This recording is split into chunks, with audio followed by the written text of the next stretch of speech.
I want to clear the air for a moment and state that this video is not the end-all be-all of the Dan Stein drama, nor will I cover in the greatest detail Dan's actions.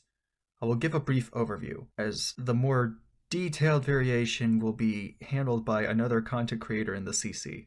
This video is made to cover Dan's latest damage control video, and how it pertains to the Dan Stein drama. Without further ado, let's get going. So for context, Zachary Stein was a member of the CC, running a channel owned by his father, Dan Stein. This is why Zach took up the name in the first place. No, he doesn't call himself Zach. And unfortunately, because of his obscure presence, other than being known as a troll, a lot of people don't know Dan isn't his actual name. We'll state why this is an issue in a second. Dan has had a long history of issues on the platform, which garnered him a hate base, and a large one at that. Some of his actions include the doxing of one YouTuber named Hacks for merely editing his CC wiki page, the attempted doxing of Akumu, racism including but not limited to, shocker, using the hard R N-word, using blackface in multiple videos, thumbnails, and in the actual video himself, including a now deleted stream. Ooga booga! Oh!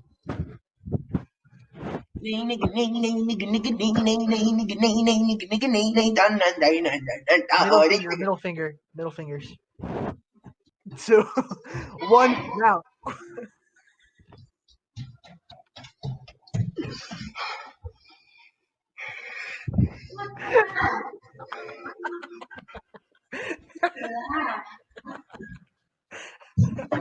What's what?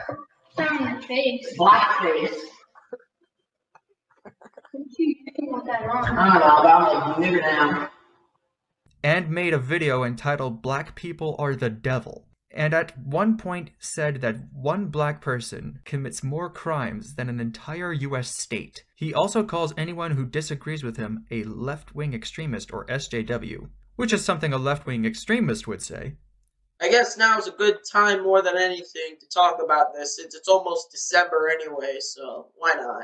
This is Gaze and Wario, a left-wing extremist who doesn't know how to interact with people well. And unfortunately, the worst of his crimes are... I apologize if this wording is strange, but I need to keep this under wraps until every single piece of information is ready. Having very interesting discussions with specifically young girls, with disturbing implications, to put it very delicately.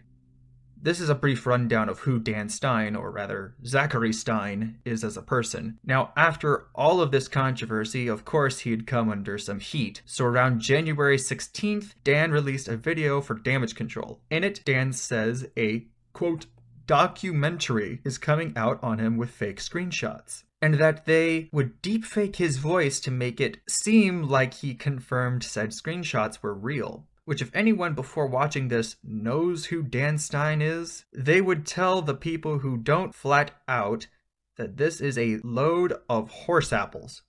Bullshit. But the damage control didn't end there.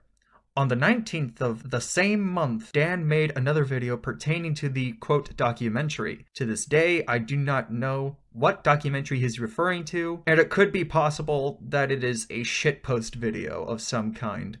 This is the video we will be covering today for a multitude of reasons. Both damage control videos will be linked in the description below if you want to check them out for yourself. Now it's time to get this show on the road. Okay guys, so the video came out, right, with the fake screenshots. Keep in mind, fake screenshots. So, I'm just gonna say this, alright? We need to officially do something now. You'll notice right off the bat, Dan is being very vague with his wording at the beginning. Note he never says which video, who made the video, or what screenshots are being shown, much less the allegations that are being thrown his way. But it will become painfully obvious later in this video what screenshots he is referring to as, quote, fake.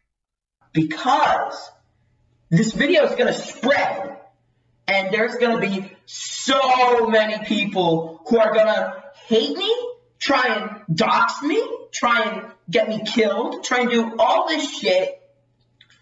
And we need to spread an alliance, alright? Well, Dan, people already hate you. You've made an enemy out of almost everyone in the CC. You've gone after Doodle Tones at one point, and apparently you haven't gotten over that because you compared her to Pamper Chew of all people because of her diaper fetish. So, if anyone's watching this who has a diaper fetish, Doodle Tones, you're gonna die because you're gonna get groomed by an old man that's gonna be named Daddy, and yeah, you're gonna get painkiller addiction and amphetamine, and you're gonna die. So yeah, that's how I sleep at night. I want to imagine Doodle Tones' death. Yeah. Doodle Tones, you're gonna fucking die. You've gone after Slumber multiple times and made fake evidence on her, sending a death threat of some kind.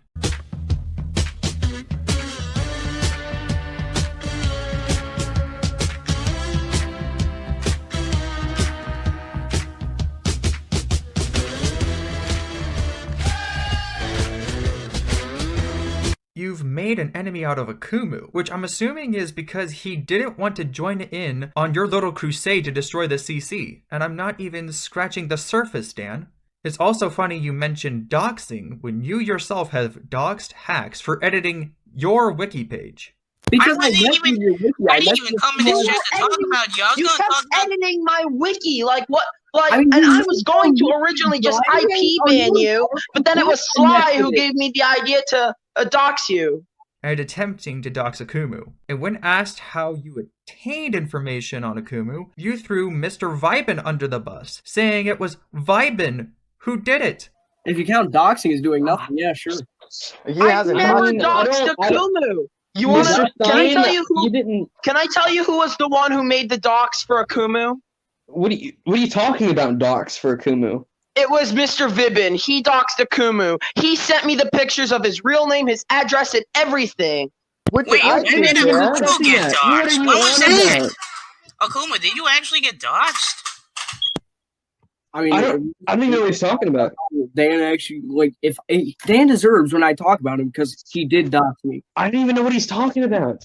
And it's not the first time you've thrown other people under the bus. If you think that all of a sudden people would hate you because of supposed faked screenshots, you're wrong. By the way, what screenshots are fake, Dan? Show receipts. Stop being vague. For those of you wondering, yes, this is referring to his problematic relations with young girls. According to my sources, they are majority 12 to 13, and Dan had sexual RP with them. Though he is 17, he has only really had such interactions with those age groups. By the way, the RPs are only the surface level. Again, not my place, but another video will be covering in more detail the problematic nature of Dan Stein. Or rather, Zachary Stein. Let me also point out, if those screenshots are faked, how come this little video clip shows your actual Discord account, which you have used in other servers, your main account? As specified earlier, more information will come out in due time. For now, stay tuned. We need to start the Dan Stein fan club. Alright, we need more people who are willing to appreciate the art of the Dan Stein channel, right? You mean stans who would defend your poorly put together rant and commentary videos, as well as your low effort shitposts, which make my earlier videos look like comedy gold. We need more people out there who are gonna realize that, you know what? Dan Stein isn't so bad after all, you know? Because here's the thing, these fake screenshots could get me murdered, alright? Dan, going off about how the said, quote, faked screenshots could get him killed as a crutch for sympathy despite not showing any receipts to back his claim that they are faked. 2021, colorized. Because here's the thing, people aren't willing to believe that these screenshots are fake because people out there just hate me so much, to the point where they do anything, and I repeat, anything to get my head off my body. First of all, as I said earlier, you made enemies in the CC. This is on you and you alone. Secondly, who wants you dead, Dan? Show receipts. Show receipts, Dan. I doubt any Dan Stein haters would want you dead. If you're referring to them, I know I cannot speak on their behalf, but I don't believe they would want you dead. I highly doubt it. And for them to just go out there, fabricate fake screenshots, and use those as an excuse to legally murder me is a problem. That is the boldest claim I've ever heard on this platform. Fabricating fake screenshots to get someone killed? Well, I ask again, Dan. Receipts. Where are they? Also, fabrication is not grounds for murdering someone legally, Dan. You can't just say making something supposedly false to create a legal loophole. So what are we going to have to do now? What are we going to have to do to save Dan Stein? Well, we're going to have to start the new era of Dan Stein, all right?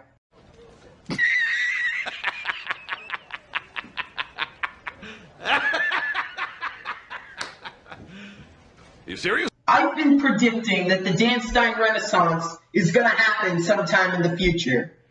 At some point, it looked pretty close to actually happening. Heck, even this time around, it looked pretty close to happening, but then that video had to be released. Your Dan Stein Renaissance is not feasible when you've made so many enemies in the CC and proven that you are not capable of change. That's all I can really say. Next clip. And I'm sick of it. Completely sick of it. I am sick of all these people growing their opinions out to become more and more extremist to the point where now people want to kill me. How does having an opinion on you make someone an extremist? As a matter of fact, how does an opinion lead to wanting you dead? Dan, I'm starting to think you are using the severity of the situation to gaslight people into thinking you are under attack, which is scummy. So, like, we just gotta go out there. We just gotta go out there and finally do something about it. No one's ever gonna do anything about it. I've asked so many people out there, so many, to, go out and do something about it, Again, you've made too many enemies in the CC for something like that to happen, Dan. Maybe you should have taken Spyro the Bug Boy's advice and soft reboot. Start anew. Would have worked out a lot better for you, in my opinion. Why don't we go out on YouTube and make videos just defending Dan Stein? I kept saying this. Just make videos defending me. That's all. It's as simple as that. But no one is willing to do it. Because you made too many enemies. I don't know how many times I can repeat this. And I just gotta make this army video right now. This pep talk video. Alright? You guys need to understand that there are serious consequences to not defending Dan Stein. You could have the potential of me being dead. Dan Stein guilt trips the audience into protecting and defending him from the haters. 2021. Colorized. Do you want me to be dead? No. No, I do not want you dead. I don't know a single person who does, Dan. No. You should not want me to be dead, alright?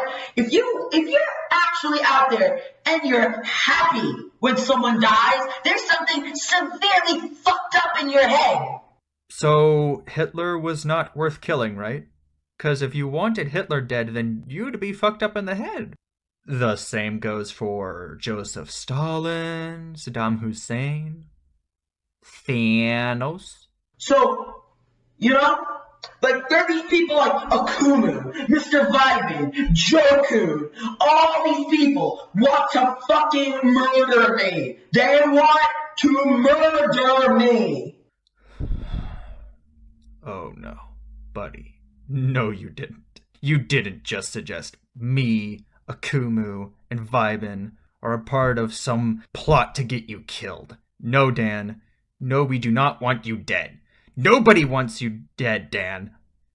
Don't put me and my friends in and shove words into our mouths. You slanderous, slimy piece of shit. Alright? I am trying to make this as clear as possible, alright? They are commissioning fake screenshots to be made so I could look like some sort of a criminal. Dan Stein gaslighting his audience into thinking that the screenshots were commissioned by Akumu, Mr. Vibin, and me. 2021 colorized. They are commissioning these and sending them to people who think that that type of shit, exposing all these fucking fake bullshit, they think that doing that is funny. They think it's funny. Again, no receipts. I'm starting to not believe Dan. I don't know about you. Also, no one finds this funny. I've memed on you, yes. But Dan, nothing about this is funny. And you gaslighting people into thinking we do find it funny is the one and only thing that is close to being laughable. Unfortunately for you, it's not. All because of what? My reaction? Okay, well, it's gonna be a lot more than a reaction one of these days. It's gonna lead to death! To death! How is having once again supposed, quote, faked screenshots gonna lead to death? Also, how are the screenshots, quote, faked? Show receipts. I'm taking this as seriously as I possibly can because I don't want to die. Dan Stein using death as an excuse to, oh, fuck it, you know the drill at this point. I refuse to ever let this happen, alright? And I'm going out there, spreading the gospel word! I want everything about my house off the internet! And I'm doing this because this is the most important, the most pivotal thing you could do. I can't defend myself because no one's going to listen to me, but they're going to listen to you, the viewer, the person watching this. They're going to listen to you. So do what you can and let the world be known that Dan Stein did nothing wrong. So yeah, please get everything off of the internet now, now, now, now, now, now! No, nobody is going to defend you, Dan. Any video that would is most likely going to be a troll video. Again, you have made too many enemies to have legitimate protection. It's all brought up by you. And you alone. Honestly, I don't have much else to say. Again, there will be another video going through in greater detail what Dan has done. And when that happens, I'll make a redirect video taking you to it. As far as my closing thoughts on Dan Stein, all I can really say is... You are a sad, strange little man, and you have my pity. Farewell. All right, people. Let's get the facts straight here, all right? 1320s bubonic plague is carried by rats and fleas. 1420s Black Death breaks out in 1429. That's more specific. 1520s Aztec Empire destroyed by smallpox. 1620s almost all Mayflower passengers die of disease and infect much of the colony. 1720s Great Plague of Marissa. 1820s cholera epidemic. 1920s Los Angeles phonomic plague. Coincidence? I think not. Before I get into this video, I need to clarify something. I am not against transgender people. It is a First Amendment right and humanitarian freedom to express yourself as the gender you identify as. That being said, the main core of the issues in this video really need covering. Some points just flat out being disingenuous. There are seeds of good ideas here, good points scattered about. However, the wording and outright disingenuous points make this video a lot worse than it should have been. That being said, let's roll the intro. So here we are, and we are discussing Neko Koda. Koda, formerly a member of the slideshow commentary community, and formerly known as Kainu or the Dark Commentator. She is known for a few different videos and incidents, but she's most known for one thing. She is a massive trans advocate and a comrade in forward progress. That being said, Neko Koda is also known to not have the best arguments. Enter Neko Koda's video, The Basics of Trans Issues, LGBT 101. this video suffers from a few problems, and as mentioned in the cold open, there are seeds of good ideas here. The execution of said ideas is really poor. We will be going over this video not because, oh my god, a pro-trans video, kill it with fire, ooh. We are going over this because this video has flaws in the arguments that Koda is presenting. Pretty glaring ones, to be honest. Allow me to discuss why. So I'm actually going to be trying to use my more feminine voice for this video because I've been voice training for a while and I think I found somewhere where I can comfortably keep my voice for a while. So tell me what you guys think, if you want me to keep using this or if you want me to go back to my old voice. Either or works for me. Thank you. That is cool and all, but honey, get on my level. I've gotten the criticism that I'm too abrasive and aggressive in the way I tackle trans topics, that perhaps all some people need to become trans allies is a simple, calm, and direct explanation of what transgenderism is, and what the trans experience is. This is also a series I've wanted to do for a while, so two birds, one stone. In this video, I'm going to be explaining the basics of trans people, their struggles, and the harm transphobia does to us. Well, this is a good start, well-rounded, bringing some discussion to the table. This should go smoothly. This is not gonna go smoothly. I'm not here to demonize anybody. If there's something in this video you didn't know beforehand or didn't fully understand, that's fine. We all gotta learn sometime. I simply ask that you leave your attack helicopter memes at the door and approach this video with an open mind to hear out my perspective and experiences as a trans woman. I am not here to demonize anybody. Keep this in mind for later. This will be important. You something, you don't wanna fuck with me. I'ma be number one, 'cause bitch is all that I can. So I want to lay out some definitions, as I feel a lot of negativity about trans people stems from misconceptions. Gender is a method of social identification. When someone makes a claim about their gender identity, all they're saying is that they prefer a certain set of label and pronouns. For example, when I say that I'm a woman, I mean that I prefer the label of woman and using she, her pronouns. I'm not claiming that I was born with a vagina, uterus, or XX chromosomes. I mean that purely, in a social sense, I'm a woman. This is a difficult thing to tackle, and is another thing I want to pin for later because it ties into another segment of her video, a sort of have your cake and eat it too situation. Which, when we compare myself to a cisgender woman, if we look purely socially, and not biologically, we fulfill the same purpose. We both use the same labels and have the same pronoun.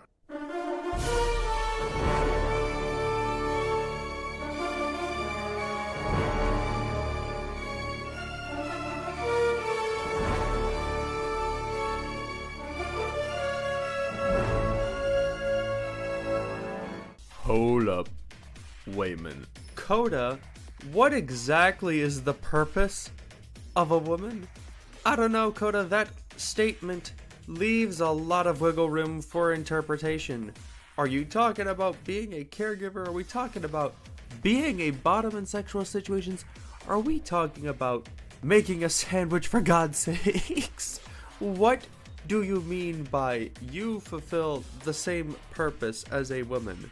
Casually leaving the door open for sexism, are we? However, let's now talk sex. Sex is what I had with your mom last night. Sex is the biological aspects of male and female. This is where aspects like chromosome, hormones, and genitals come into play. Transgender people do not deny the sex they were born as. I do not deny the fact that I was assigned male at birth. However, when we talk socially, my biology plays no factor. Talking to friends or colleagues, the only thing that really matters is how I socially identify. Now, if I were to go to the doctors for a checkup of sorts, I would disclose my sex assigned at birth, as there it is relevant.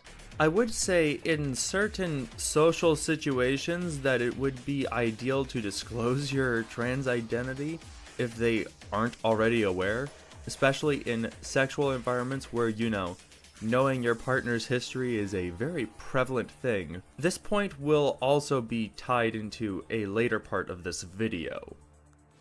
Now I hope we can clarify that when I say trans women are women, I mean in the social sense and not the biological sense.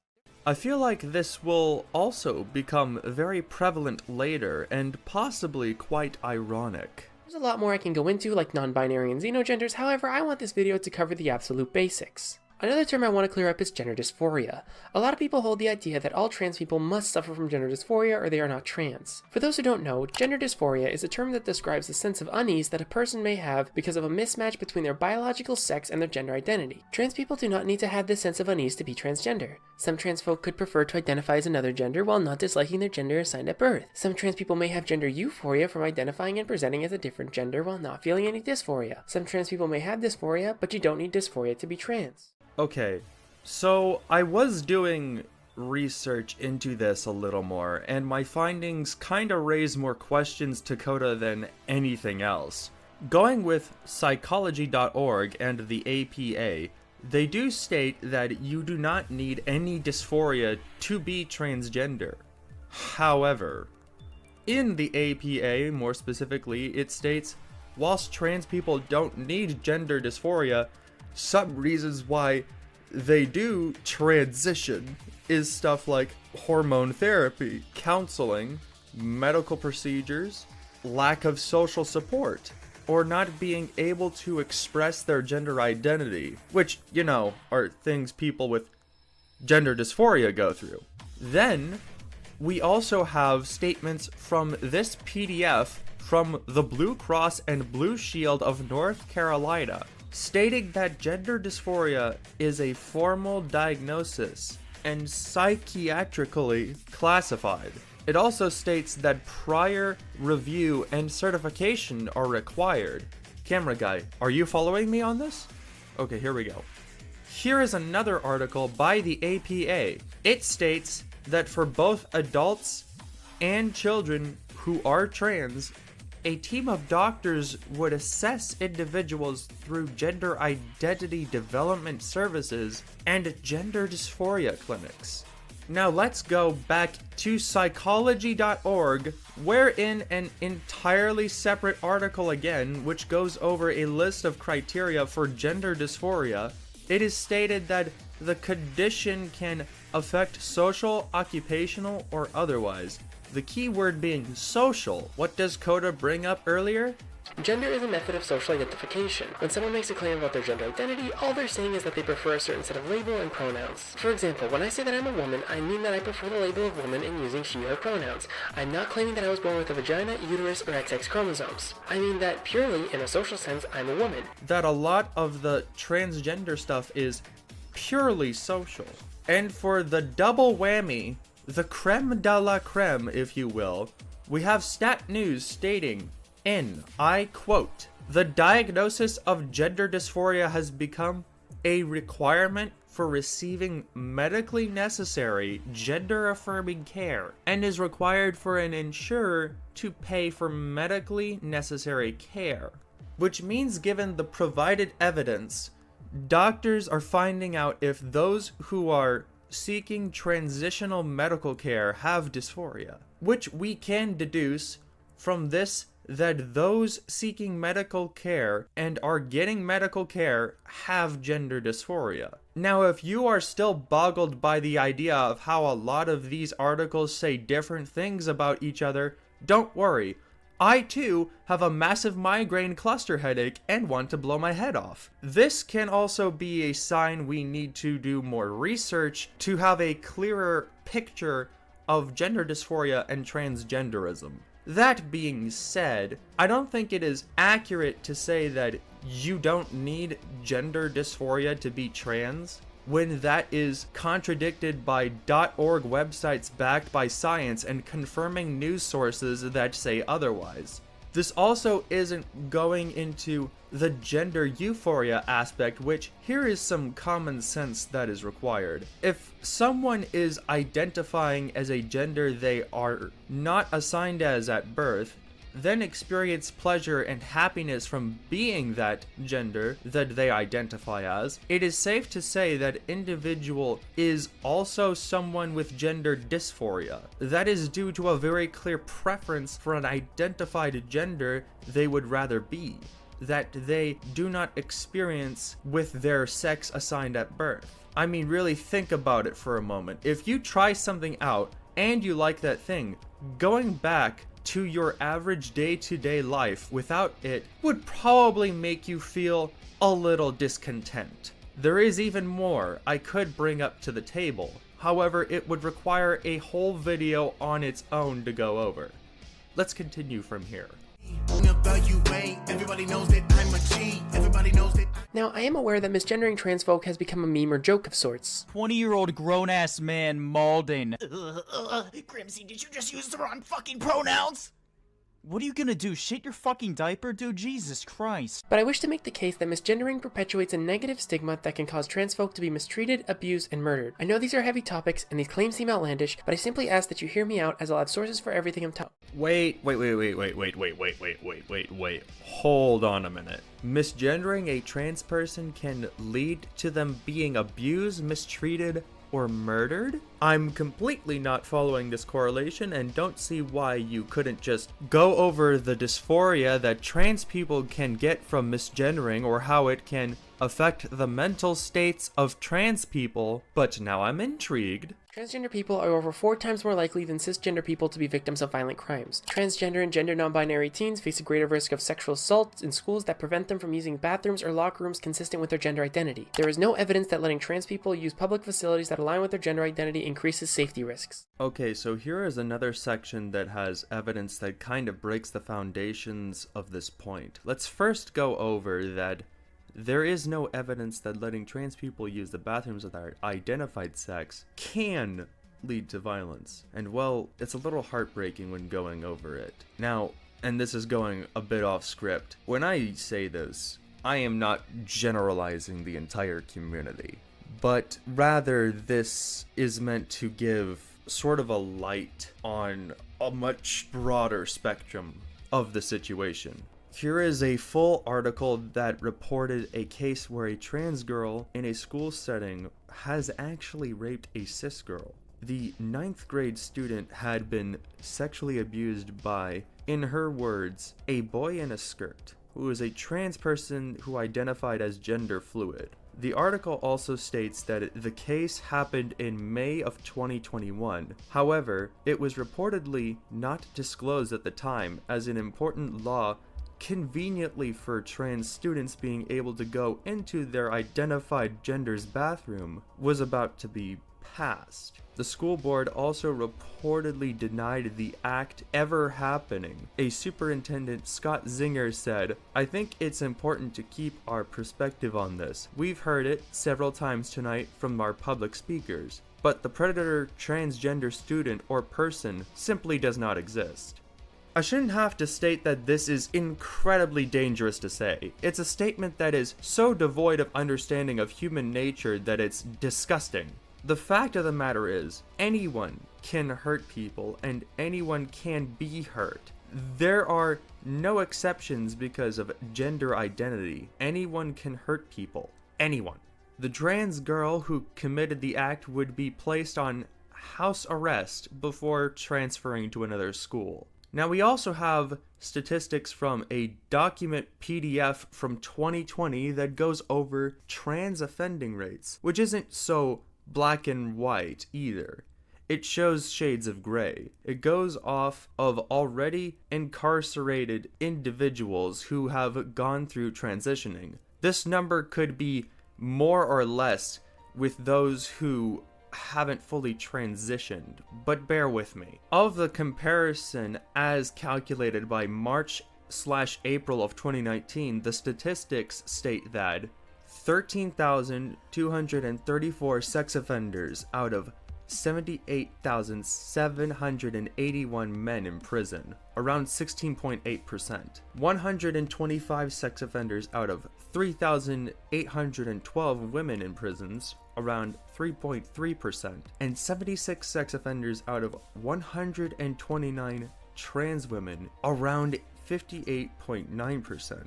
This also isn't even going over cases such as these where cis inmates were claimed to have been sexually assaulted by their trans counterparts. The following are articles pertaining to this.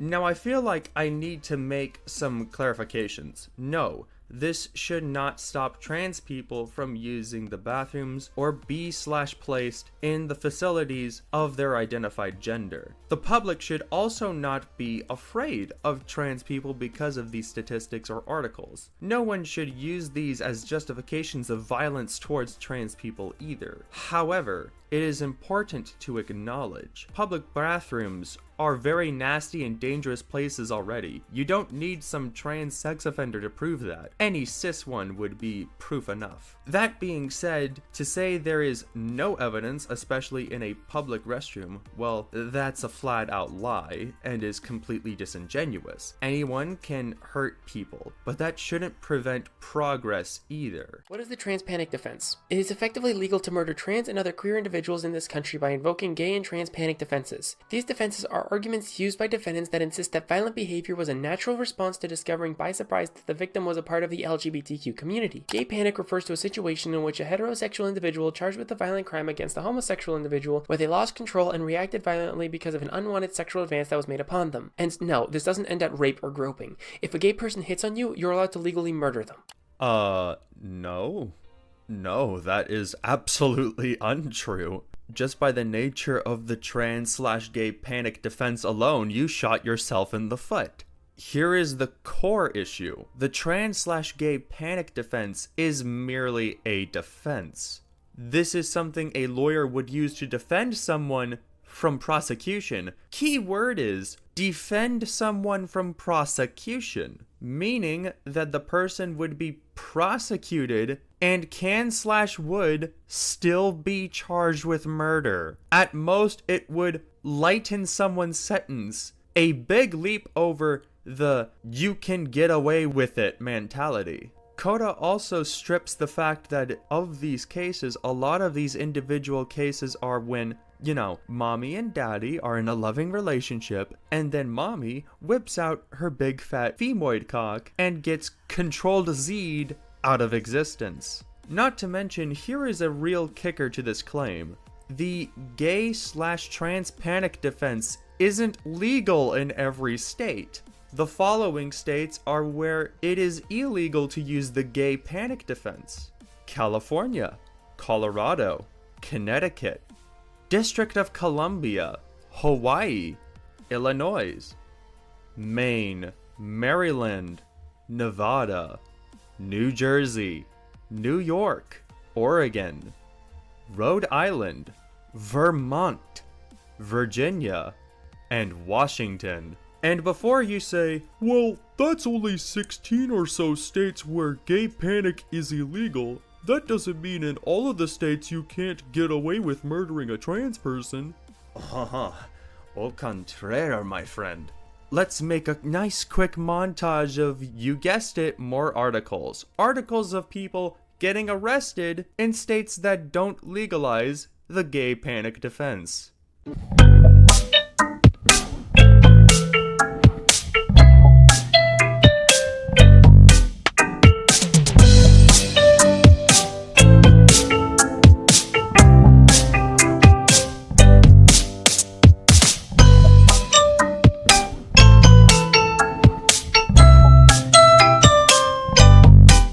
And a bonus video from a news station in Toledo, Ohio. A man is in police custody tonight for the murder of a transgender woman that happened 5 years ago. Antonio Scott Jr. is charged with murder and the shooting death of JoJo Stryker. The shooting happening in February of 2017. Officers found Stryker in a vacant garage on Austin in North Toledo. She was pronounced dead at the scene. TPD says DNA evidence led them to the arrest of Scott. I think it's safe to say what Koda is saying is wrong here, don't you? Breen says he was unaware that Laud was trans when he accompanied her to a motel. He claims that upon discovering her penis, the two engaged in an altercation. He then choked her until she stopped moving and left the room. Well, you see, that is a massively fucked up case right there, but doesn't that say right there that this case is in the Philippines? When did a case in the Philippines equate to, yes, you can get away with killing trans people in America? This wouldn't be a problem if you weren't citing earlier an American lawyer defense. The Philippines is a completely different country You can't just Better Call Saul in the Philippines, Koda. Perpetuating the idea that trans people aren't the gender they identify as is harmful and dangerous.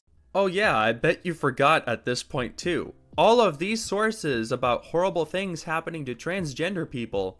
Yeah, Koda brings that up to say if you misgender someone, you are advocating for harm or violence against those people. The entire time, this was all for Koda to poison the well. Which, you know, nice opinion and all, but why did you go for well poisoning over, oh, I don't know, explaining why misgendering trans people is harmful? You know, that thing that is in the title of your video? The big title of your segment, you know? It looks questionable to me. Remember when Koda said she was gonna make a calm video explaining trans issues?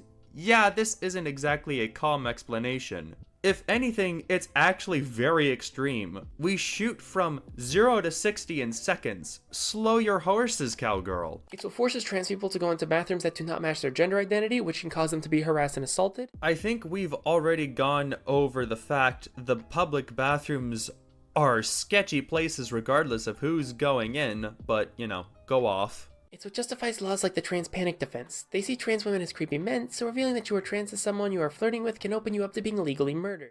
First of all, not a law.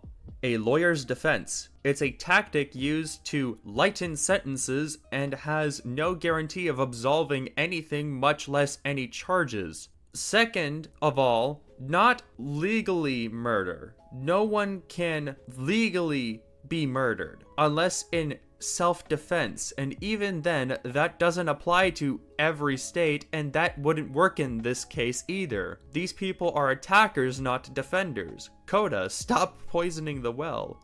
The closest Irish village just got a potato famine because of you. I know that sexual advances can be uncomfortable and awkward, but they do not justify murder. Especially considering oftentimes when I see the trans panic defense invoked, it's not because the trans person pushed any boundaries, it's because the person was uncomfortable to finding out that they were trans and then immediately jumped to violence instead of kindly rejecting them like a normal adult. Here's a fair point. A normal person would not resort to violence or murder in this situation. These are straight people who resorted to the worst action possible. However, again, nobody is getting away with it. Citation fucking strongly needed to prove that point. It's what forces trans women into men's prisons, which puts them at a higher risk for abuse and assault. Well, again, we've gone over how that is a two-way street when it comes to prison violence. Again, this shouldn't remove trans people from their facilities of their identified gender. But prisons, like public bathrooms, are nasty and sketchy places. Anyone can hurt people. If trans folk were seen as the gender they identify as, they would be allowed in the spaces that match their gender, so they could use public restrooms and not be harassed, so they wouldn't be forced into men's prisons where they have a higher chance at being assaulted. The reason I'm telling you this is to give you a more full and complete picture as to the harm of misgendering. It doesn't stop at just one person. It helps perpetuates a narrative that causes trans women to be harassed and murdered. Here's the problem. You have not once gone over how these situations are being perpetuated by misgendering. You threw a bunch of statistics and very horrible events into the pot and then said, "You see this? You are causing this." And Koda, for the love of God, explain. Citation needed. How does misgendering perpetuate these things? Because as far as I'm aware, words, while they can sting and make people have an emotional response, that doesn't equate to now you are perpetuating the narrative that gets trans people killed. The random guy on the street who misgenders a trans person will more than likely not be for trans violence. And if someone is gonna hurt a trans person, that is something they would do with or without a narrative. Murderers will murder with their own justifications. Now, I'm not saying that everyone who misgenders a trans person wants them dead. However, a lot of these horrific acts are fueled by the narrative that trans folk are not the gender they identify as.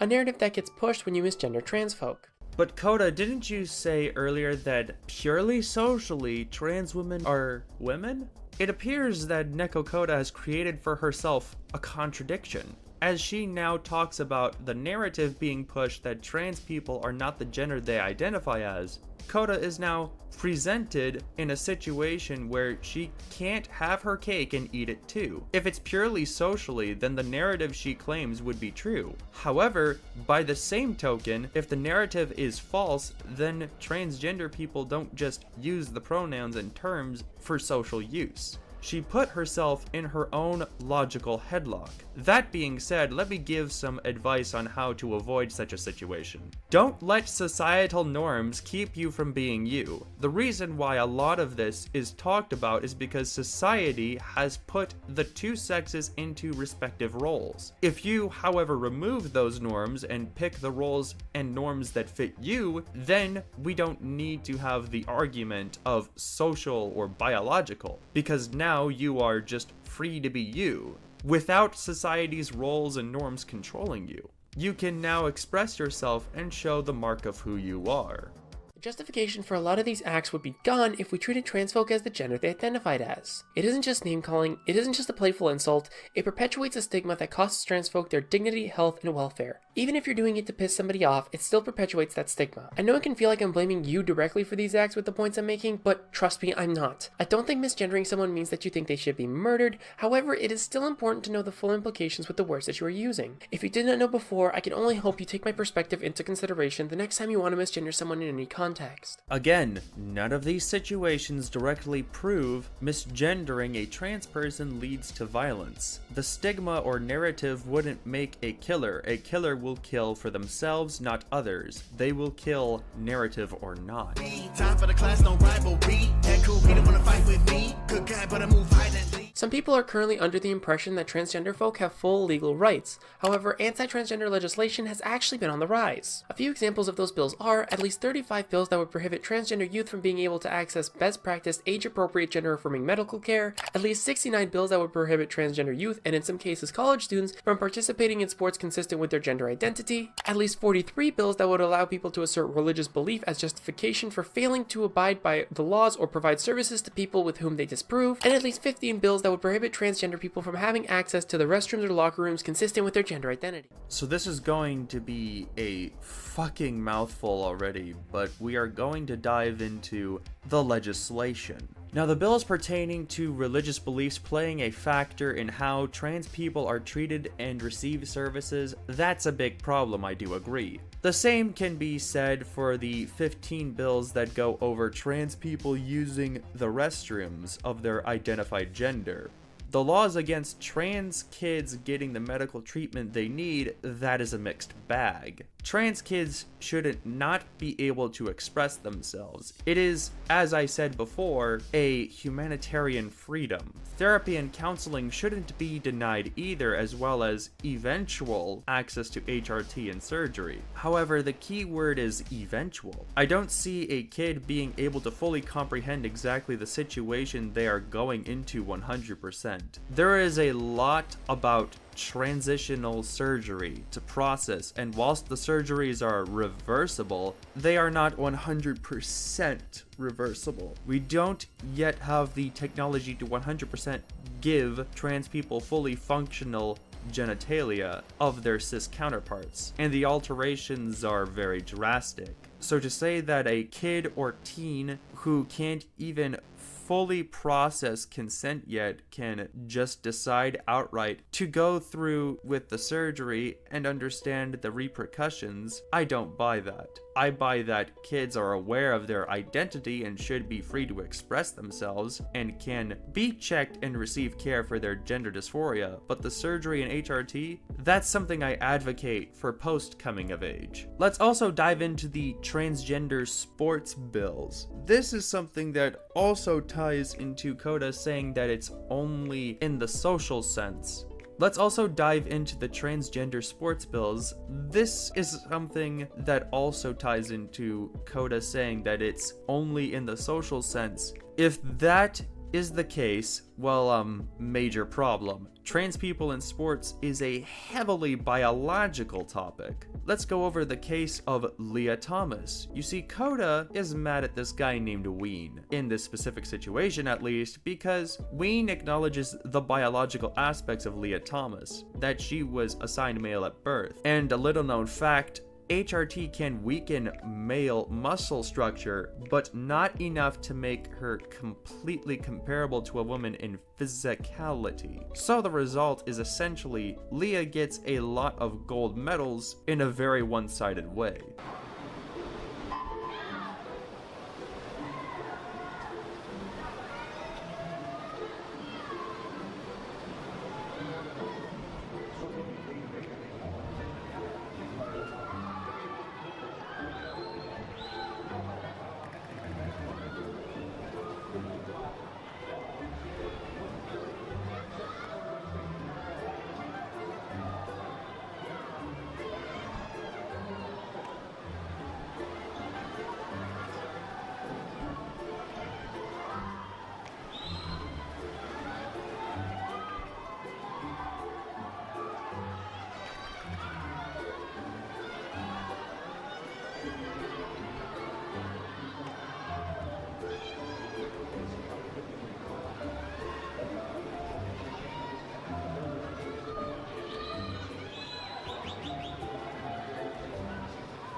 Now, Koda flat out states that Ween is transphobic because of this, saying that he is implying that Lia isn't a woman.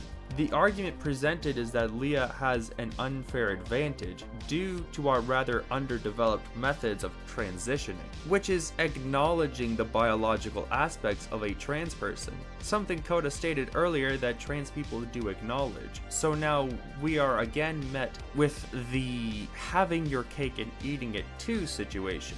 That being said, I think it's very obvious where my thoughts on the trans women in sports lie. That doesn't make Lia any less of a woman, obviously. And I would like to advocate for trans women in sports, but clearly we must develop better methods of transitioning for trans people, especially for trans athletes, because as it stands with current methods, we can't fully alter someone's sex, at least not yet. I am hopeful one day this process will be streamlined and issues like this won't happen again. If you all would like, my sources would be linked down below. However, I think my case has been made. Trans folks still have many laws passed that actively discriminate them and put them into unsafe positions. The point of this and the previous section is to paint a fuller picture of the experiences of trans folk in society and how they actually get treated in the real world. Painting a fuller picture by actively contradicting yourself and using the Philippines to say that murdering trans people is legal. This picture is going to turn out PogChamp very clearly. Bad guys better go hide and seek, and when I find you, go quietly. Bang, then I get fired. A common criticism of the LGBT as a whole is that they are oversensitive. I've gotten this criticism myself, however I wish to explain a few things regarding it. LGBT people face a lot of bullshit in general. So I don't exactly blame LGBT people for responding the way they do when someone comes in aggressive or with fake points that extrapolate small issues to paint a community with a broad brush. People bringing in fake points to paint a picture with a broad brush. First of all, citation needed. What fake points are you referring to? Second off, paint a picture with a broad brush? Girl, what the fuck have you been doing this whole time then? A lot of this is quite literally painting a picture with a broad brush, especially with the misgendering segment. However, I will say I should be more charitable towards some people. As much as I throw shade at Ween, I don't think he's actually homophobic. I think he has a limited perspective on a large community. I haven't spoken to Grimsy, so I cannot speak to his intentions. This is why, going forward, whenever I debate topics regarding the LGBT and the person's in someone like Steven Crowder or Ben Shapiro, like someone known for being hateful, I will be a lot more charitable and treat the debate more like a discussion rather than a takedown. Well, time will tell with this video if Koda upholds that or not. I present a lot that goes against her claims, so let's see how the cookie crumbles. However, I want to present a perspective from both sides. One side thinks they're building a nuanced view of a community, and the other sees the first side as making points that are very surface level or over-extrapolated. I will, going forward, try to bridge a gap between these sides to pick out people who are misinformed and push them further to our side, and only be aggressive to those who are genuinely hateful. We should be calling out bigotry, I don't disagree with that, but we also need to remember that there is a fine line between being hateful and not knowing nuances. Sometimes it can be hard to tell the difference, but we need to find ways to pull people on the fence towards being trans allies while not justifying any bigoted or hateful behavior. It's because that line is so blurred that I feel I've come off as more abrasive or aggressive in general regarding trans issues, cause, let's be honest here, it can be hard to tell when someone's being good faith and when someone just wants to be an asshole. I think this is something that the other side should know as well. It can sometimes be difficult to differentiate between someone who's just ignorant and someone who's hateful, especially in the modern day of dog whistles and fluff language. I don't want to sound like a fence-sitter here, but like it or not, there are people who can be seen as bigoted or transphobic who could be potentially pulled to our side. I used to be transphobic myself, and fucking look at me now. It's a difficult line that's difficult to draw, especially considering how poisonous online discourse can be. I'm glad to see an effort is being made to be more charitable with what people are truly trying to say.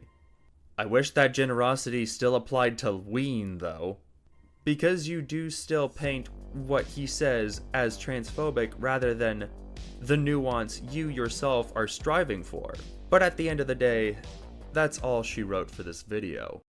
Koda's video is ripe with problems, disingenuously presenting arguments with seeds of good ideas. Obviously, her pro-trans take isn't a bad one. I just wish Koda presented her arguments better. A complete missed opportunity was made with the misgendering segment. I was hoping she would actually go over how misgendering makes trans people feel and how it plays into dysphoria. Psychology is very fascinating, but instead we got well poisoning that didn't need to happen. Statistics that make this discussion very not basic and overshadow the overarching point.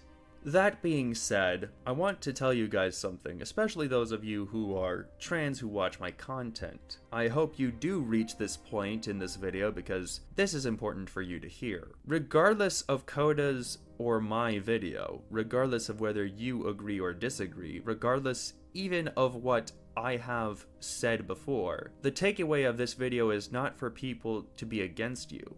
You are valid.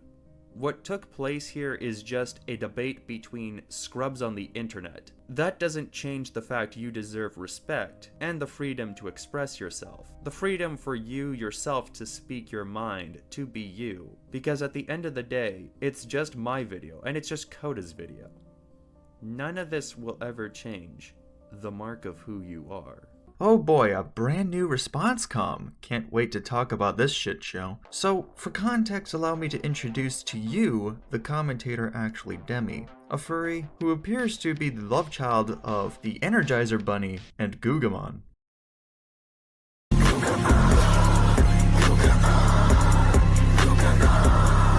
Now, Demi boy here made a video defending HarleyTBS. What is Demi defending exactly? Could it be Sen? Could it be the stalker man who has done enough that I'm 100% certain they are worse than Doodle clones? Nah, B. Demi made a video on a Leafy clone.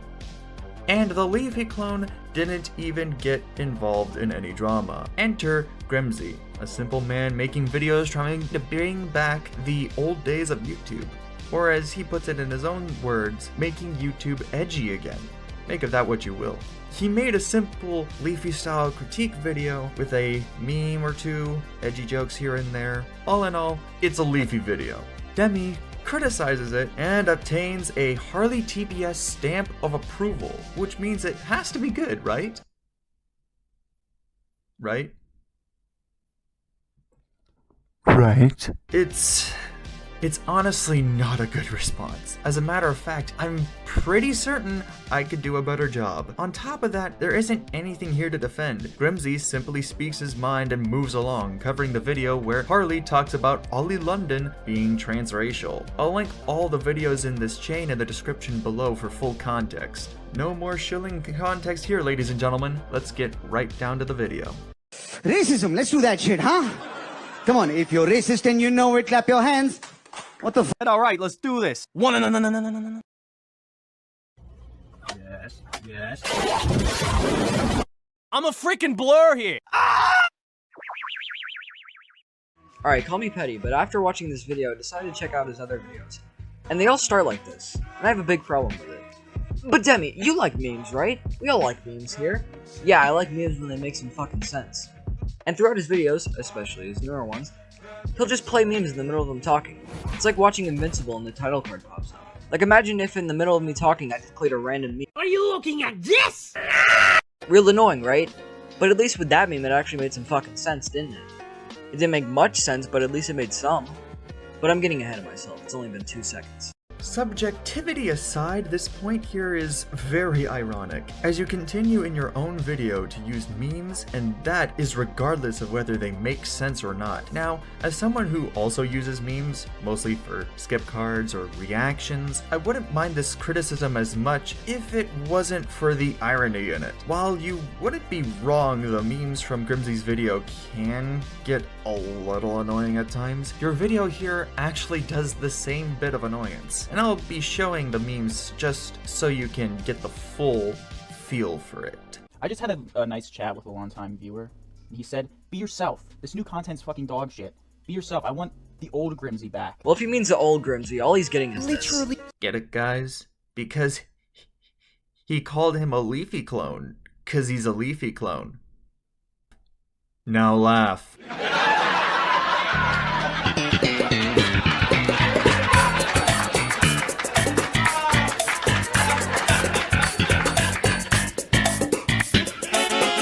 But getting to my point, calling out a style of commentary for being a particular style of commentary isn't a criticism, just an observation.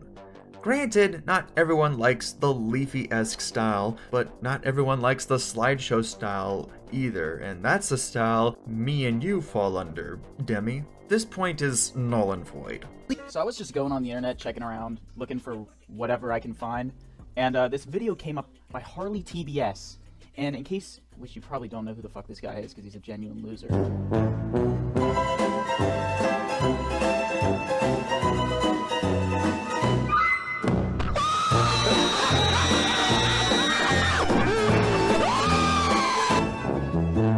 Haha, he has more subs than you, therefore he's not the loser, you're the loser. Or maybe Grimsy's point is that Harley being a T-channel would make him the loser, which Honestly, would you consider the guy making content he wants to make a loser, or the guy who makes content for money? Because one is famous, yeah, but the other is enjoying themselves a lot more than the other. And before you say, well, you don't know Harley doesn't enjoy making videos because he says so.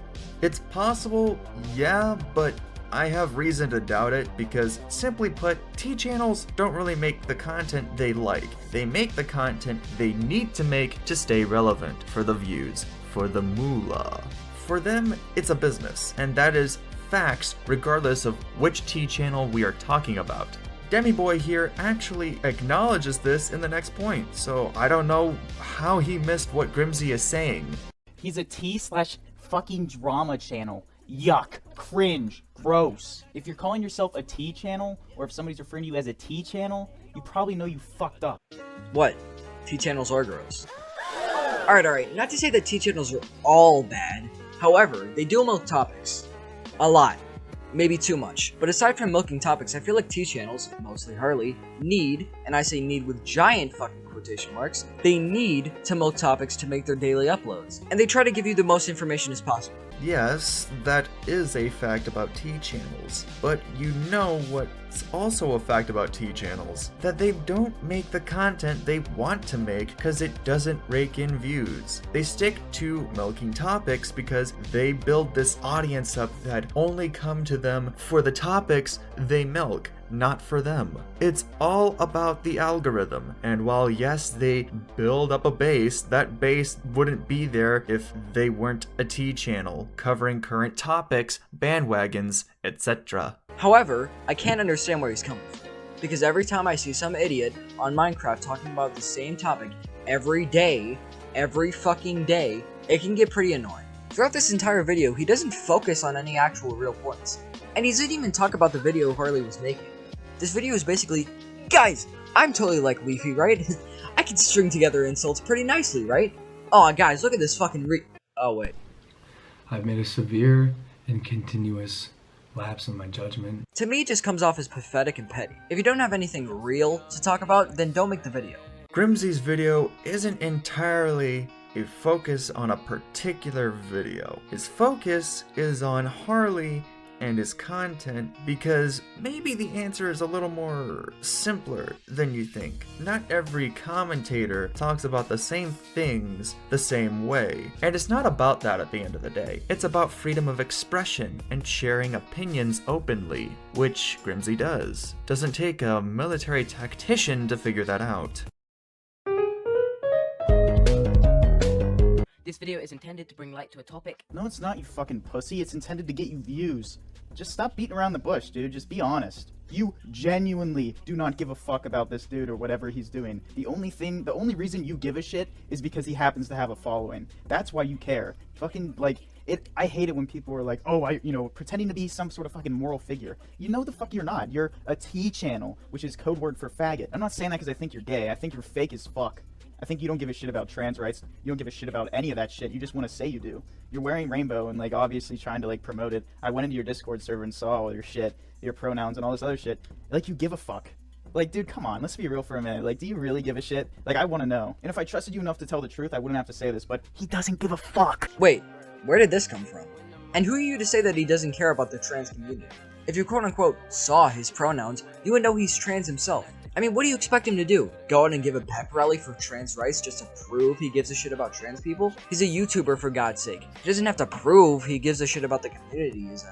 Demi, the point isn't Harley has to prove they care about the trans community. Point Grimsy is making is that Harley comes off as fake in their content and their persona. With the way Harley goes about their content creation and persona, Grimsy doesn't perceive Harley to be genuine, and this is a mentality that a lot of people have towards topic commentary / T channels. Now granted, it is a jump to conclusions to make the claim Harley doesn't care about the trans community without receipts, but I wouldn't fault someone for viewing Harley as fake for being a T channel. And allow you to cultivate your opinions on that topic based on the information shared within this video. You know, call me crazy, but I'm kind of like getting this idea that he probably wouldn't want my opinion to be shared. So, fuck you, dude. Daring today, aren't we? You don't get, like, I mean, like, Oh, this is so toxic, holy shit. I mean, it's kind of awesome, but it is toxic as fuck. But dude, like, for real, you don't give a, like, stop lying. Like, you're trying to make yourself seem better than you are. You're human, we all are, man. Just say, like, look, this is what I think. You don't have to fucking pussyfy your whole video. Like, oh, you know, if you disagree with me, it's okay. Like, dude, I doubt that you would very, support the people that disagree with you. I highly doubt it. Like, that's like what people do, is that they pretend to care about freedom of speech or any, like, freedom of opinion, and then every opinion that isn't theirs they fucking hate. Like, that's just how people work. By forming exclusive groups, people are able to be amongst like-minded individuals, and the people in fight significantly less. This is because people who think the same don't often come into conflict. Are you actually comparing Achilles Argyle? Like, you are actually comparing a Leafy clone to a blatant racist. Well, it's up in the air that they're potentially a troll channel, but that's beside the point. Dude, that is a massive leap in logic. Grimsy saying that he doesn't believe Harley would actually allow other viewpoints because people tend to be around people with similar viewpoints doesn't equate to Achilles. The comparison is an absolute leap, considering Achilles used that to further a point that racism is necessary. It's an absolute false equivalency. I'm genuinely surprised this got Harley's stamp of approval. And it's okay to just admit that that's your stance. It's fine to admit that. You know, people would probably say to you, you know, that's crazy, or that's, you know, not humane or something, but that's fine to admit, dude. Just tell the truth. If people just told the truth, the world would be a million times better. Instead, we have problems that nobody's ever going to solve because we're too busy worrying about what fucking color we want our dick to be. Now, what problems? And what do you mean by people just naturally disagree with each other? Whatever happened to let's agree to disagree? And if people just generally disagree with people, it wouldn't be for no reason. But you know what? Fine. I decided to give Grimsy the benefit of the doubt once more, because it's okay to disagree with someone. Just because you think that everyone has a closed-minded opinion, doesn't mean they actually do. And then you say, we're all human, which would be fine if you weren't associating it with neglecting others' opinions, and the real kicker is that you bring no evidence to back you up, so your entire claim is flimsier than your consistency. Well, this is an absolute headache of a segment. Again, Grimsy's point is that people can and will want to be around others that have the same opinions. Whether people can agree to disagree isn't an issue. Not everyone has to 100% agree about the same things in order to be around similarly opinioned people. Doesn't take a rocket scientist to figure that out. It's human nature. Now, fortunately, you can combat this by surrounding yourself with different viewpoints from different people. To say that Grimsy is claiming people can't just agree to disagree is as much of a stretch as saying Harley doesn't actually care about the trans community. Honestly, this point is very redundant, and also, how is Grimsy neglecting others' opinions? I personally may not believe in the existence of something like transracial, or may believe that the concept of it is quite insensitive and discriminatory. However, you can hold your own view, and I'm simply not going to go against you for that. I'm happy to hear your education comments, where you teach me that I'm wrong if you feel like that's the thing you need to do. And basically, I'm just trying to say that this video is my own opinion and not intended. Grimsy, for the love of God, please don't do what I think you're going to do. Just don't. No shit, dude. It's your video. Get the dick out of your mouth and just spit out what you want to say, man. Oh, god damn it! What's so hard to grasp that he can't take other people's opinions? Like, no shit he knows it's an opinion. The point he's trying to make is that his comment section is a free space where you can say whatever the fuck you want. Man, it's almost like you don't give a shit about what you're talking about. Sounds just a tiny bit like you're being hypocritical, Grimsy. But that's just my opinion. Hypocritical? He said that it's Harley's video, so of course it would be Harley's opinion. Just like how Grimsy's video is Grimsy's opinion, and your video is your opinion. Demi, I'm starting to think you don't really understand what Grimsy is saying here at all, especially since these are relatively simple critiques at that. And what would be considered a coffee channel, which is the equivalent of what's called a tea channel. Cringe. Cringe. I don't think it's funny anymore. But without all the added bullshit and the fucking pointless stories that no one cares about. Oh, so you're like all the other shitty channels, but you're better. It's a very nice depiction of yourself, Harley. You know, to be honest, congratulations, because any other T channel hasn't got me to watch even a minute of their video, because it's so fucking retarded. Saying, damn son, he doesn't have anything else to say. He ran out of opinions. He ran out of things to say for the funny. isn't debunking his point. I find it more telling that your response was to put a buffer reel over his footage and call it a day. Now let's go to prison! But as a quick recap, for those that aren't aware of the recent situation, Ollie London is a viral TikToker, YouTuber, influencer with millions of following on social media based on the fact that they had viral videos in the past. They're also now a model, and quite recently they came out as non-binary, which I'm proud of them for. How can you be proud of somebody for saying, like, their sexuality? That's something I never understood. Oh, I'm proud he had the shit, fuck. They had the courage to come out in 2021 when they're getting killed in the streets. Grow the fuck up. 95% of people genuinely do not give a shit what sexuality you are. They just want to live their lives like everybody else. Like, you're making a huge deal out of something because of your ego. You're assuming that anybody gives a shit who you want to fuck. No, nobody gives a shit. And I'm here presenting the cold hard facts. Your fellow Grimsy.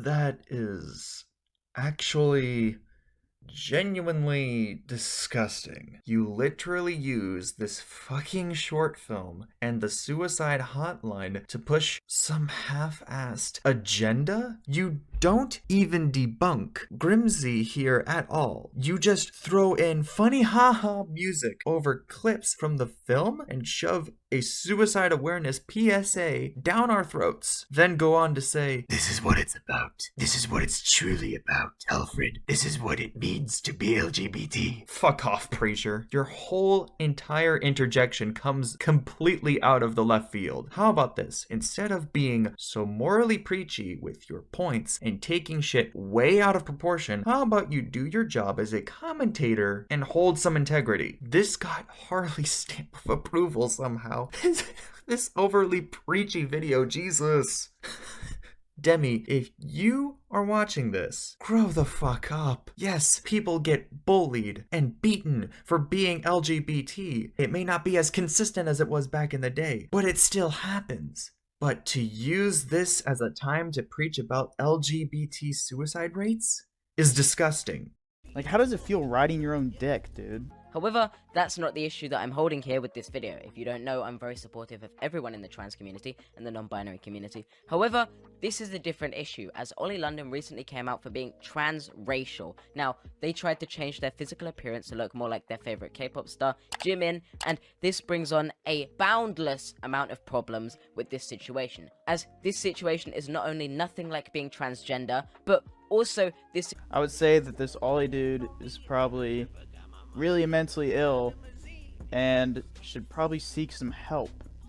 Not like, oh, he said the wrong kind of fucking politically incorrect thing. No, dude, send this guy to a fucking psych ward.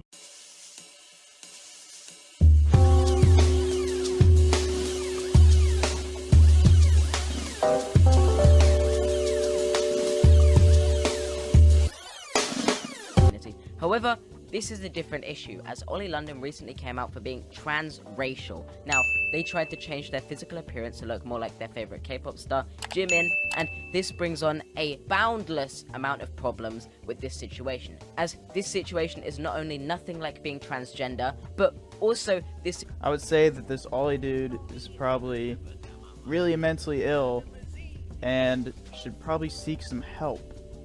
Not like, oh, he said the wrong kind of fucking politically incorrect thing. No, dude, send this guy to a fucking psych ward. Holy shit.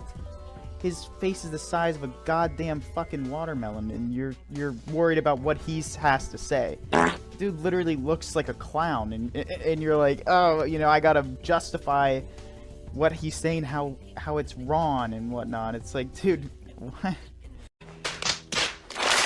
Wow, that's a whole lot of nothing that happened here. Look, Grimsy didn't miss the point here at all. Harley states Ollie London being transracial and stating that it's nothing like being transgender, which credit to Harley here for calling that out. I'll give them that. And Grimsy states it would be a more appropriate response to say Ollie needs mental help rather than condemning them, which is shown later on in Grimsy's video. You should mentally note to yourself, this person is a fucking retard. Situation stereotypes and discriminates and undermines the discrimination that multiple different minorities experience daily, trying to share the ideal that you can change your physical appearance to match the race, heritage, and appearance of people from different cultures without understanding how harmful that implicit effect can be on those cultures, while simultaneously misusing a term to actively harm those communities. Jesus Christ, man, dude, you're going through so many mental gymnastics to make some shit up. No, dude, like, who gives a shit? If you're that proud of your race, then, like, it's probably a problem. So Grimsy does show what Harley says in full. He didn't cut out anything. A weird cut in for sure, but not cut context. At best, the formatting of the video was wonky. This concludes my covering. My final thoughts are simple. Demi, you might have had a good video on your hands if you weren't missing the point so much in this video. Also, the false equivalences and the moral preaching of the LGBT and suicide hotlines are completely out of left field and honestly disgusting. This whole video, you jump the gun and take it from me, especially me. That's the last thing you want to do as a commentator. Do I hate you? No, but goddamn is this video bad. So just before my last video premiered, I was informed about the latest Twitter war. Now you might be thinking, Twitter at war? No surprise there. Well, you would think so. And then you look at the context of said Twitter war. You then realize that it's more worthwhile to beg a deity for the end of days to come just out of cringe. Because today, Trash Pandas, we are looking at Twitter's latest war on gender. So before we get into the topic, let me give some much needed context for those who don't know a damn thing about it. As you can see here, my gameplay is different. It is Guilty Gear Strive, a Japanese fighting game with an anime art style, and this character I am playing as is Bridget. She will be the topic of today's video. Bridget is a character that has been around in the Guilty Gear franchise since 2002's Guilty Gear X2, a zoning character using a yo-yo as a weapon, with the additional caveat that she was at the time a trap.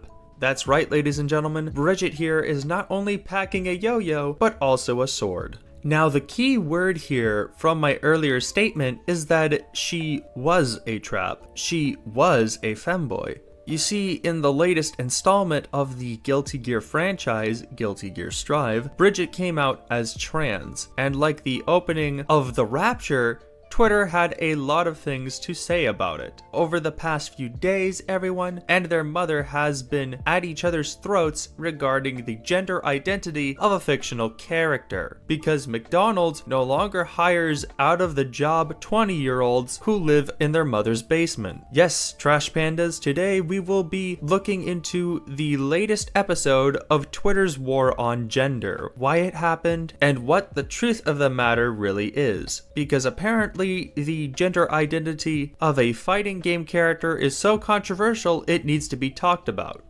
Let's begin.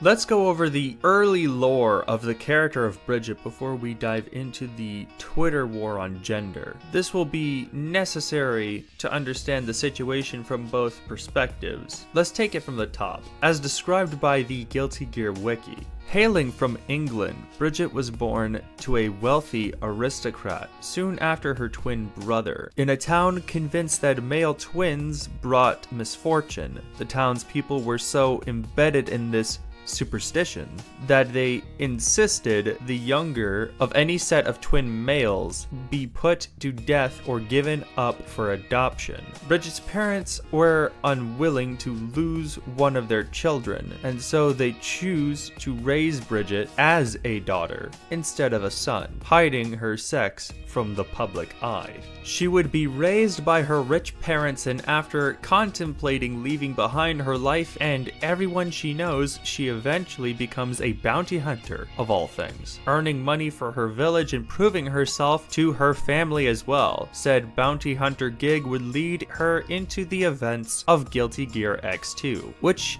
doesn't really matter too much to this video, but ultimately she at the time still proclaims herself as a male.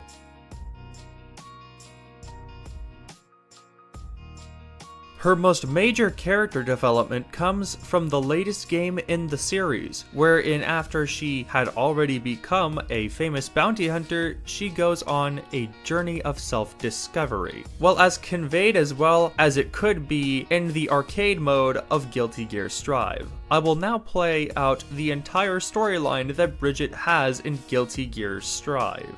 No wonder you're so famous. Looks are deceiving. I'll be back for more later, little lady. I'm a boy. These girl clothes are, it's a long story. I see. Stop right there. That's enough. I don't know what to do. I'm not strong like you, Mr. Kai. I'm too scared of losing what I have. Running away, huh? Ain't you a little young for a midlife crisis? Of course I'm running. I'm happy the way I am. Discretion can be the better part of valor. But think about it. For the sake of your future self. For my future self. But what if I make the wrong decision? You got your whole life ahead of you, kid. Gotta learn to take a hit sometime. And there are helping hands right in front of you.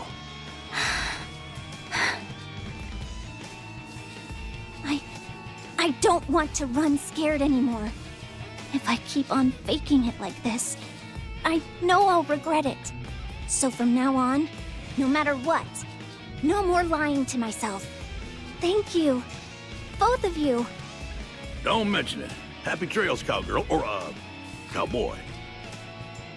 Cowgirl is fine, because I'm a girl. Oh, you were expecting more? What more is there? That's the entire thing. Yes, ladies and gentlemen, that is the entire story arc. Bridget's entire storyline is just one big coming out story, and that's it. There are a few other endings, but these endings all basically share the same premise without being as blunt as the whole "I'm a girl" line. I'll link this video in the description for those who wish to see all the endings of Bridget's storyline. Now, I honestly hesitate to call it a story arc on its own, but more or less Bridget's entire entry into Guilty Gear Strive is really just her platform to proclaim to the world that she is coming out. Some other endings are lesser than or are just more nuanced, but overall, it's just her coming out story. This is a very bizarre thing to put as a character arc in a fighting game of all things, but nonetheless, it exists. However, it was still enough to garner controversy. So now that we know the context of the series, let's start diving into the Twitter war on gender.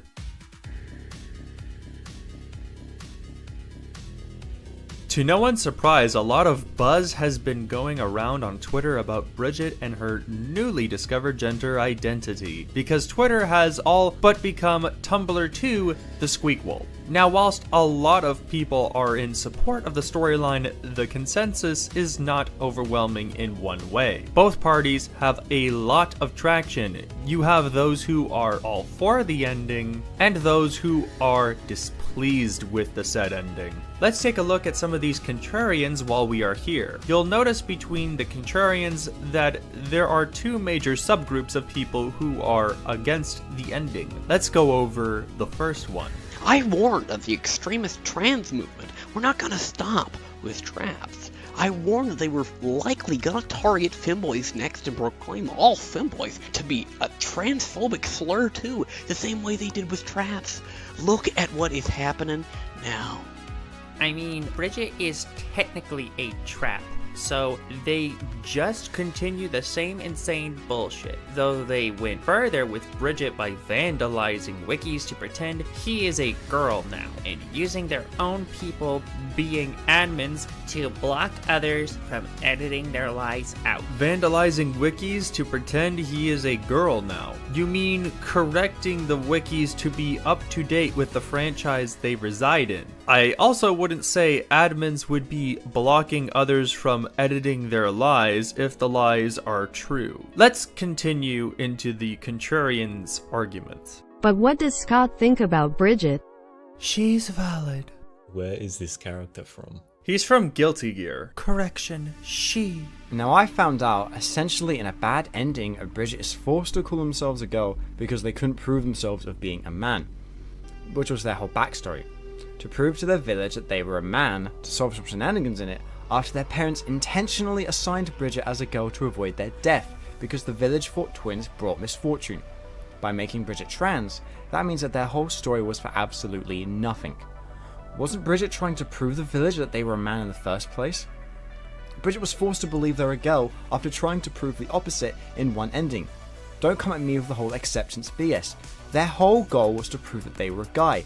To give up, they're basically living in a world of lies. Here is one of many cases of misinformation within the debate against the coming out of Bridget. To once again go back to the Guilty Gear wiki, it states, as the child of multi-billionaire parents, Bridget was given the best training and tutoring as a child, exactly the upbringing expected for the daughter of a high society couple. Bridget loved her parents and so did her utmost to keep them from worrying for her, but she could see that continuing the charade, necessary as it was, filled them with guilt. Yet the harder she tried, the less effective her efforts became. They didn't believe her. She began to think of leaving the village, and that behaving as a man and bringing home a vast collection of riches would convince her hometown that their superstitions were unfounded. In 2181, almost as if on cue, Bridget found a bounty poster for a gear that promised a $500,000 bounty for her death. She wasted no time in setting out, leaving her parents' manor and made her way to the forest of demons. To her surprise,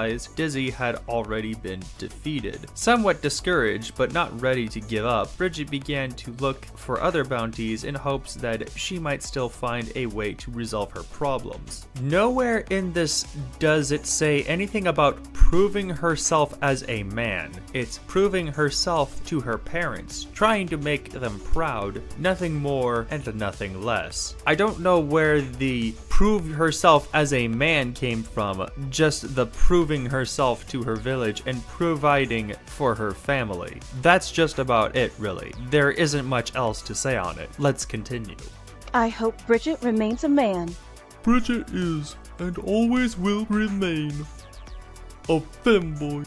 Y'all are weird as F and gross. So if a trans girl, like myself IRL, first started off as a femboy, like I did in many other trans girls, I am forever a femboy and not allowed to grow and realize I'm trans? Y'all need hobbies. Stop fetishizing. Let trans people exist. The writer said he's a boy, so that's what he is. LMFAO! No, they didn't. All of her information says female and uses female pronouns, and she said she's a girl. What more do you need? Well, finding any female word used when talking about him in Japan where, you know, it's canon. You know, maybe that in the Japanese dialogue, Bridget uses female pronouns, and she also still says she is a girl in the Japanese version. Also, I'm 100% sure his info in the game is using feminine pronouns in the Japanese version. You seriously need a hobby, dude. Bruh, he's a guy. Sorry if you misunderstood the dialogue. Go ask any Japanese person. Not you speaking for Japanese people who are legit posting trans art of her all over and calling her a she. Are you forgetting the literal creators of the game are Japanese and have made this character a trans girl? Denial isn't cute. Yuck.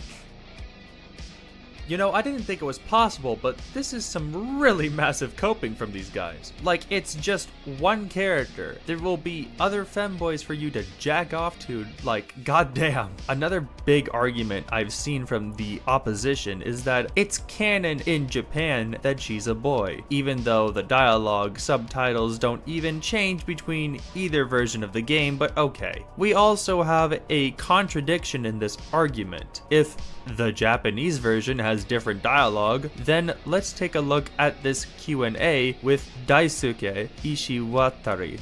I'm sorry if I butchered your name. The literal creator of Guilty Gear. In this Q&A, Ishiwatari was asked about Bridget and said the following. Bridget is still a bounty hunter. However, the purpose is different from the beginning. It is simply to earn living expenses. He made a name for himself as a bounty hunter and contributed greatly to his parents and the village he grew up in. Bridget is now trying to figure out who she really is. Oh yeah, the game has a different dialogue between the Japanese and English dub, but you know, the creator of the game's input? Nah fam, that doesn't mean shit fam, I'm sorry. The foundations of this argument crumble when you take this into consideration. Let's continue off of one of these threads we previously covered. Isn't it canon that Bridget is trans now? Not some vandalization by left-wingers?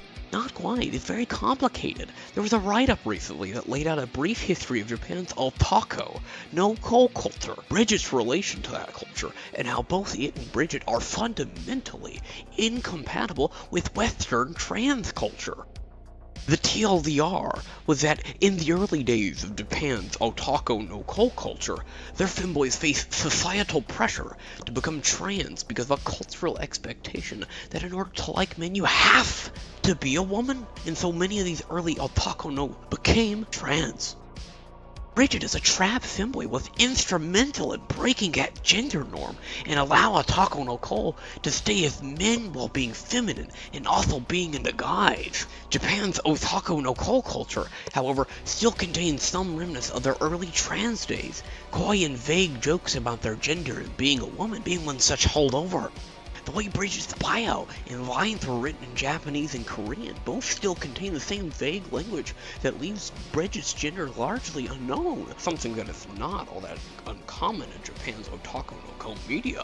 Only the English bio uses female pronouns, and the Western trans culture heavily favors being trans over femboy. Japan is the opposite. Japan's femboys used to be trans, and as a culture they evolved to become femboys later. Okay, bro.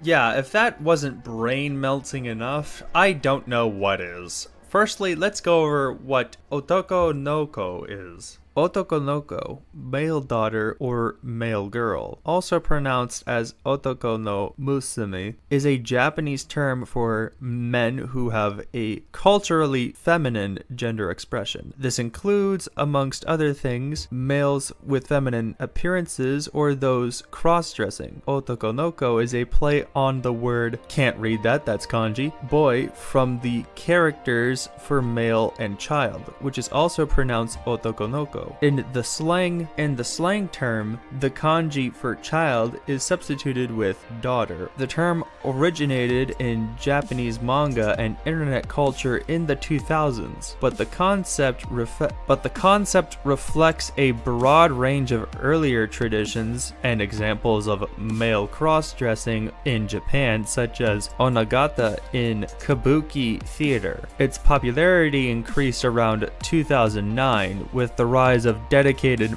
maid cafes, fashion stores, cosmetic products, and a range of popular media in the otaku culture. It is often combined with the cosplay of feminine fictional characters by men.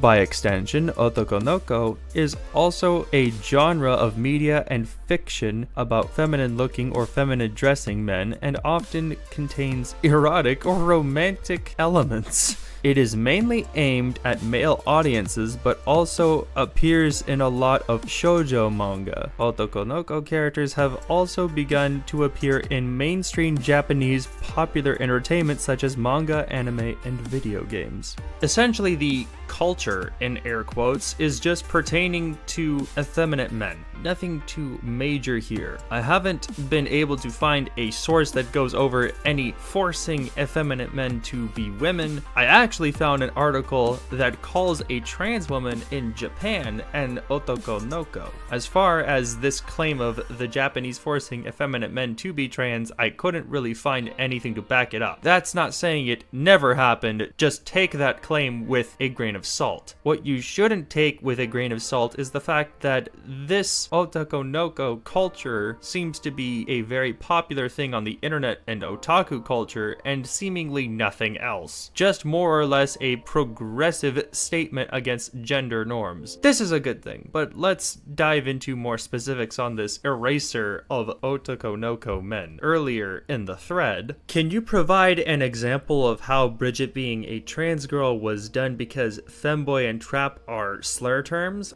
I'm confused by this argument. It's an ongoing thing. A big recent example of a Japanese femboy being changed to a trans girl during the localization process by the Westerns was "I think I turned my childhood friend into a girl" manga. This is a very brief overview of that debacle. The linked video is from everyone's favorite lolicon, Rev Says Desu. In it, Rev goes over the localization of the manga "I think I turned my childhood friend into a girl." Or at least that's its American name, as the original name translates into something completely different. To quickly summarize the plot, it's about one male character who loves cosmetics, and what happens after his childhood friend, who is also male, tries putting makeup on him for the first time.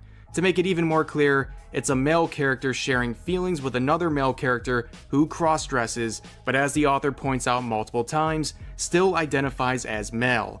However, as noted by a fan translator in a recent review of the manga's English release, it appears that the translators at Seven Seas have rewritten the lead love interest in a way that intentionally misrepresents him as a transgender woman. Here are some of the many examples provided by this user. The first one where the localizers took dialogue where the character said he looks female, the point of cross-dressing, and translated to the character coming out as a girl, implying that the character came out as transgender instead of identifying as male as intended by the original authors.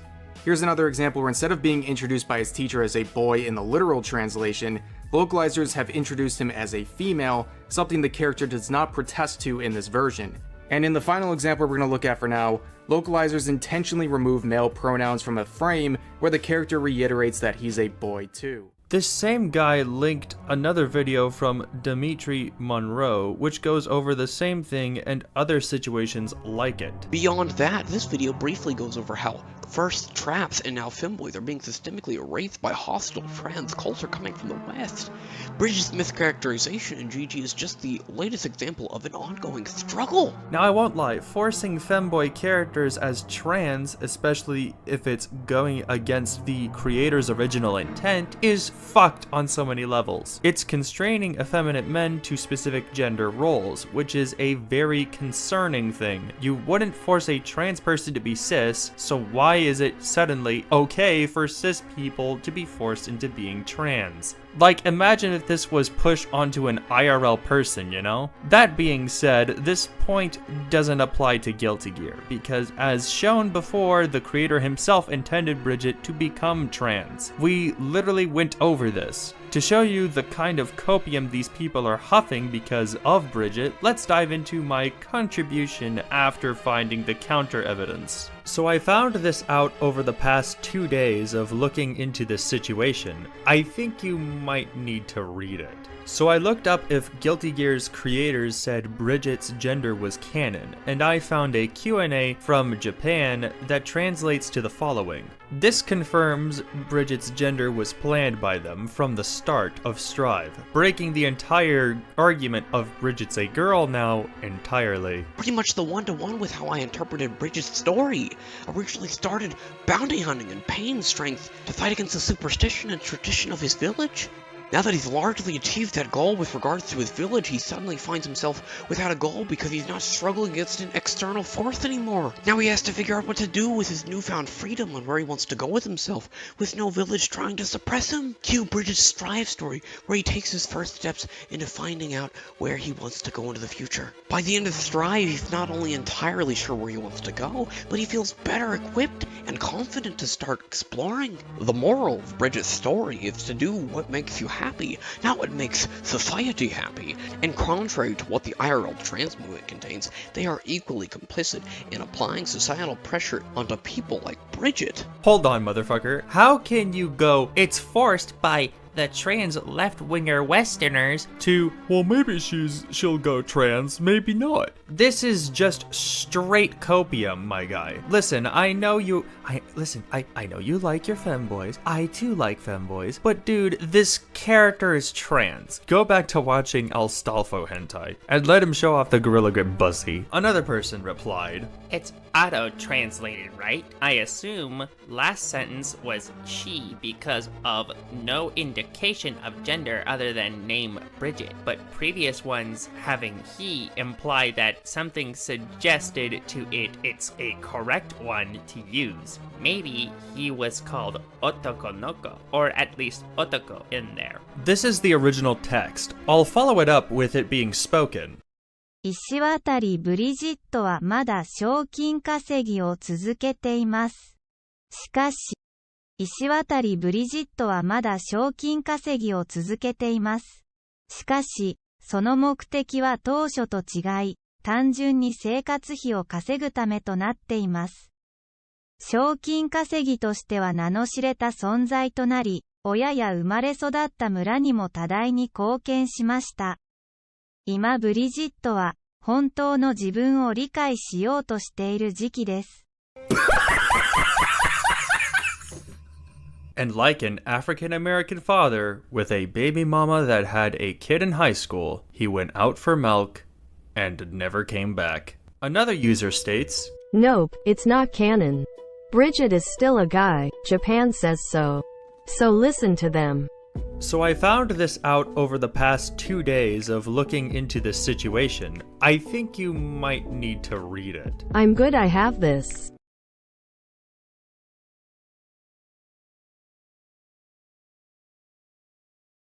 You are coping and seething. You just can't accept what you're seeing. Yes, you're coping and seething. The truth it is scalding, and now you are molding and coping so hard. Coping and seething. Yeah, I think we are gonna move on to the other major criticisms of this supposed bad ending. Another point of interest is the argument that Bridget was essentially groomed into being trans. This debate once again stems from the lore of her character. Linked as a reply under a video covering Bridget, still think the Bridget being trans starts to be kinda groomer-ish when you remember the backstory given on the character, but no one really seems to be talking about that. Almost like there's a reason why. Thread, this whole situation rubs me the wrong way. As a trans girl myself, there is not a trend I dislike more than erasing a character's previous identity for the sake of making them trans. I want trans representation to be trans representation, not an unnatural character shift for a pre-existing character. There seems to be this sentiment that anyone who doesn't like this change is just a bigoted nerd, but no, it is okay to be frustrated when a decision is made for a character that completely walks back all their previous lore. When people love something, having something they care about be changed for a reason that honestly makes no sense for the character is okay. I yearn for the day where the trans community appreciates actual trans representation and not just celebrating the characters that are changed to trans just because of their gender non-conforming aesthetic. I don't love how the game seemingly implies they were groomed into this identity since they were forced to dress like a girl most of their life, even though that wasn't the gender identity they identified with. As a trans girl, this whole situation is just icky to me. I hate how every trans rep we get has to be the erasure of a pre-established feminine man. I just want a character who genuinely represents the trans experience honestly.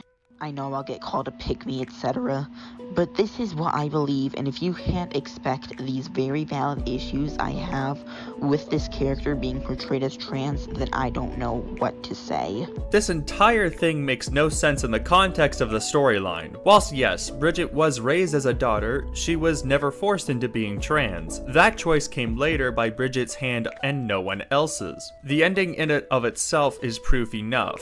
The idea that Bridget was groomed into being trans because they'd literally die, then eventually become a woman after she was proud of her birth sex is not grooming. Especially since, grooming someone into being trans, that hasn't exactly worked out very well historically speaking. These are just some of the things you will see from the debate on Bridget. It's honestly kind of pathetic. Concerning the debate at the end of the day, the debate is kind of dumb. At the end of the day, it's the creators. We can talk about the many other conversations that can spawn from it, like the aforementioned translators warping the original story, but that couldn't be applied to this situation because it's actually built into the storyline by the creators themselves. You can't change that. At the end of the day, we are turning a non-issue into an issue. Just an average day on Twitter, really. Though, I thank all of the Twitter stans and weebs for getting me really invested in this topic. I also now main Bridget in Guilty Gear Strive, because of this fucking Russian roulette-inducing situation. Yay. So let's do a quick addendum real quick, because there has been new developments in the debate on Bridget. As of the date of September 14th, 2022, Daisuke Ishiwatari has come forth straight up confirming, not hinting this time, straight up confirming that Bridget is now trans. That it is straight up confirmed, there is no more debate on the subject matter. Basically proving to all those Otoko Noko motherfuckers, those femboy likers, I'm sorry, the debate's over. Fucking got him! So after deciding what my next big comm would be, I realized that with the scope of the video, it wouldn't exactly be out by the monthly upload schedule I made for myself. I might be lucky to get it out by the end of the year. So in the meantime, I'm gonna make some other videos while I prep up the oven for the next big thing. Now that being said, I should also state that this video was initially gonna be a response comm to my subject for this video. However, I've come to the conclusion that this person doesn't give enough content in 5 videos worth debunking, much less 1. So this video will be more so a critique of my subject's content rather than a singular video response or some 2-shot commentary, because that would be unnecessary, autistic, and just not enjoyable to watch. With that said, let's dive into this video. Bacha is a Leafy clone style commentary channel, and a smallish one at that. While not big enough to not be considered a small commentator, he has enough to be considered to have a base. Too bad though, as this base is largely dead, and viewership of his channel is like that of Communist Creeper. And when considering he has roughly 3 times the sub count of Creeper, that should say something. Now you may be wondering why this is the case. Well, I can point to really one conclusion overall.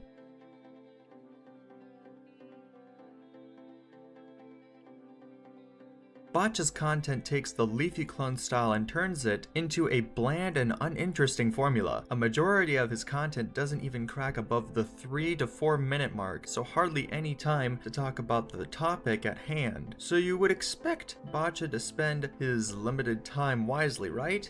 Actually no, hardly at all. Bacha tends to spend his time rambling about nothing at the tail beginning of his videos. Yo, what's up guys, Bacha here. I ain't gonna lie bro, this week kinda been ass. I started school Monday and I'm doing online school, so it really still feels like I'm in summer. I had to finish all my work before Thursday cause I'm gonna be out of town for the weekend. And you know, me being a dumbass, I procrastinated all my work until today. Finally, after like 3-4 hours, I finished all of the work. I promise you, if it wasn't for Quizlet, I probably would have drank bleach by now. Yo, what's up guys, Bacha here. I've seen a lot of shit on the internet, whether it's on Reddit, TikTok, Instagram, or Twitter. You know, there's some weird ass shit out there, I'm gonna be honest. A lot of the stuff are more towards the cringe side. Some shit you see while eating and you straight up lose your appetite. You got me grubbing on some Chick-fil-A, scrolling through my phone, randomly come across a Neko Koda avocado video.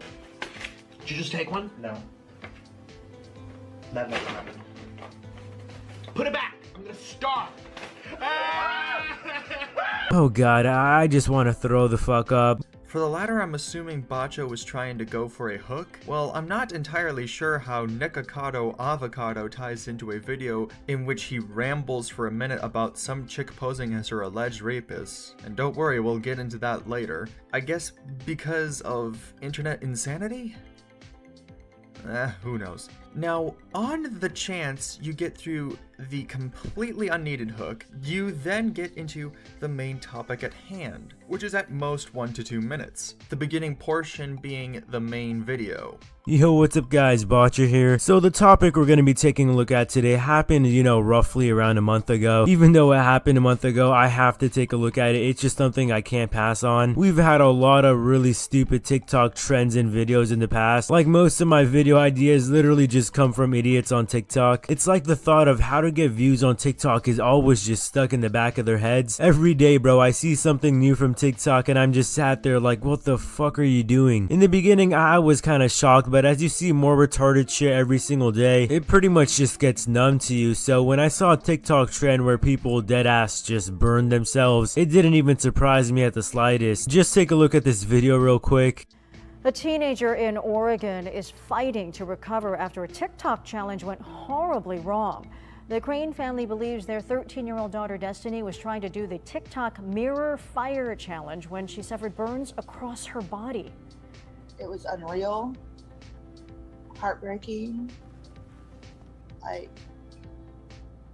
I don't think anybody wants to see their daughter on fire. Most of the meat and potatoes of Bacha's videos are just a small video, most likely a TikTok 9 times out of 10, and then he commentates at the end of the video. You know, right off the bat, you just gotta feel for the mom. Ain't nobody want to see their child literally burning up. But for the 13-year-old that decided to do the challenge, I don't even know what to say. I don't know in what world, universe, planet, where a TikTok mirror fire challenge sounds like a good idea. I mean, she is 13. When anyone was that young, they would make stupid ass decisions. Don't get me wrong, I did too. You know, once I stole my mom's credit card to buy some gems from Clash of Clans. I don't even regret my decision because those gems were worth it. But you know, that's something harmless. My mom's not gonna be tripping over $100 spent on cock. Well, she did pull out the belt, but we don't talk about that. But back to the main story, you know, even if you're 13 years old, some people may say that's kind of young. Everyone still has a brain that they're capable of using. So when you're about to do a TikTok challenge, you just gotta stop for a second and think about it. Is this idea harmless or fucking retarded? If it's leaning more to the retarded side, maybe it's not the best to do it when you're 13 years old. I don't know, maybe it's just me. I'm just trying to help here, you know? Normally adding in some kind of commentary I guess? I say some kind of commentary, cause largely nothing Bacha adds to the subject matter is really anything to think about. Some of his videos switch off to something else at the end, I suppose for extra content or padding, mostly because I don't know any other reason why someone would throw in other topics in a 2 to 3 minute video otherwise. Enough of that TikTok challenge for now. I just wanted to talk about the recent OnlyFans shit going on. I didn't want to make a full video on it, so here I am. I've mentioned this in my channel a lot before, but if you think OnlyFans is a real job, you're just an idiot. You're trying to tell me you wake up, take a titty pic, post it on OnlyFans, then calling it a day is a real job. Hee hee hee, OMG, you're so funny. That was sarcasm, by the way. That first line is enough for me to want to kill myself, but let's just continue. Please someone tell me how sex work isn't real work. You play video games for a living and that literally takes 0 skills. Shut up. Like I said before, just taking a random nude picture and posting it on OnlyFans is not a real job. A lot of their argument is how they have to create an online presence, advertise themselves, and when it comes to the actual thing they post, they have to make sure the video and the picture are high quality. You know, it might be the dumbest argument I've ever seen in my life. All they do is just take a selfie or maybe set their camera on a tripod, record themselves for like 10 minutes doing their thing, and shit bro, that's a whole paycheck for a month. You wanna know what I truly think deserves more attention than this bullshit? I don't even know how to explain the video, you just gotta take a look at it for yourself.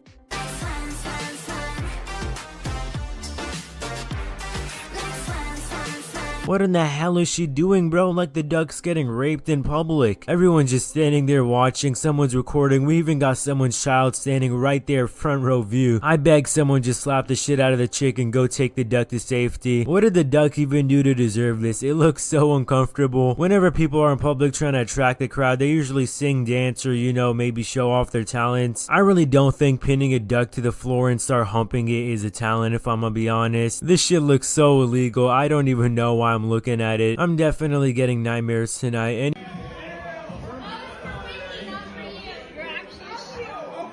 you really think that is gonna impress me? It should.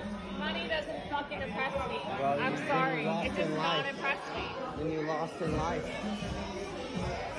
$92,802. you know, in my life I've met some people that have absolutely zero game. Like I'm telling you, they walk up to a chick and start stuttering on spot. He's probably not gonna see this, but if he does, you know, just know I fuck with you. But I had this one friend, you know, during lunch, walks up to a chick, zero confidence whatsoever. The first word he said was just hi, and he somehow managed to stutter saying the word hi. It's just mind-boggling to me, bro. To this day, I don't know how someone can sell the bag that fast. He didn't even say his name, bro. He just started stuttering on spot. But at least, you know, he had the right idea, unlike this guy right here. Doesn't even say his name or introduce himself. Just goes up to the chick, straight up pulls up the Wells Fargo bank account. Out here flexing the 90 grand in his bank account, thinking he's gonna pull the baddest bitch because of that. I swear to God, the guy will go up to like Megan Fox and start flexing his bank account, thinking he's gonna pull her. Why this man chooses to commentate on TikToks and people that use the app if he has to switch to a whole different subject to pad his video is beyond me. Now I know that Leafy clone style commentary is drastically different a majority of the time compared to other types of commentary. However, I'd say at least, if anything, Leafy clones give commentary that's more entertaining than it is informational. Usually edgy humor that pertains to the subject at hand, and the edge also shows in personality. Shame Bacha's edge factor is barely worth a damn. Let's get the facts out of the way. There's no way in hell anyone's trying to smash her. Like, you gotta be next level down bad and horny. I know people say just put a paper bag and you're good for certain chicks. The thing is, you can't even put a paper bag on her to make her work. She's straight up uncurable. Even if you do put a paper bag, it's still not gonna work, because whatever the fuck's going on with her face is just gonna haunt you, bro. Straight nightmares in your dream every single night. And the thing is, in her attempt to expose the guy, she literally put no effort whatsoever. Just one Google search and you can find the dude just chilling online, filling up some beer. Like, imagine the video went viral, hella people saw it and they all believe the girl. You don't even got TikTok, but you got random ass blue hair bitches in public calling you out for being a rapist. I don't even get it, bro. Like, what makes you even come up with this TikTok idea? Oh yeah, let me just accuse a random dude of raping me so I could get some attention online, and everyone will feel bad for me because mommy and daddy don't give me attention at home. Wow, So edgy. You're so cool and edgy, Bacha. I'm certain this doesn't come off as genuinely insensitive at all. For context, this clip is from a video where Bacha commentates over a TikTok where a woman accuses a man of raping her via posing as him in a TikTok trend. Yes, it's genuinely that ridiculous. Make of the allegations as you will. This is also the edgiest I've seen Bacha get. This would also tie into how Bacha handles allegations with his videos, but we'll get to that when we get to that. But you'll notice that while Bacha does say some edgy things in this clip, it's not really what I'd call entertaining. Rather, it sounds like edge for the sake of edge. And this is the majority of Bacha's edge factor. Bland and clearly trying too hard to be offensive. Now, I'm not saying Leafy clones have to be edgy, but at least have some taste to it. But that's kinda all Bacha really has to offer in content. Half-baked edge and commentary on mostly TikTok videos and TikTokers. I'd hesitate to call it commentary since he has less to offer to the subjects themselves. There's more content in Communist Creeper's videos than with this botched circumcision. The only other differences between those two are the lack of background music and consistent high-end gameplay from Bacha, who uses royalty-free gameplay. Nothing really to shit on, just found it funny. At least we'll know that it'll consistently be good footage. This'll be rich coming from me as I show people how badly I suck at Doom. This next segment will be a compare and contrast between a video made by Bacha and the same kind of video done by another Leafy clone. This is more so going to be an enhancement of my previous points more than its own segment of sorts.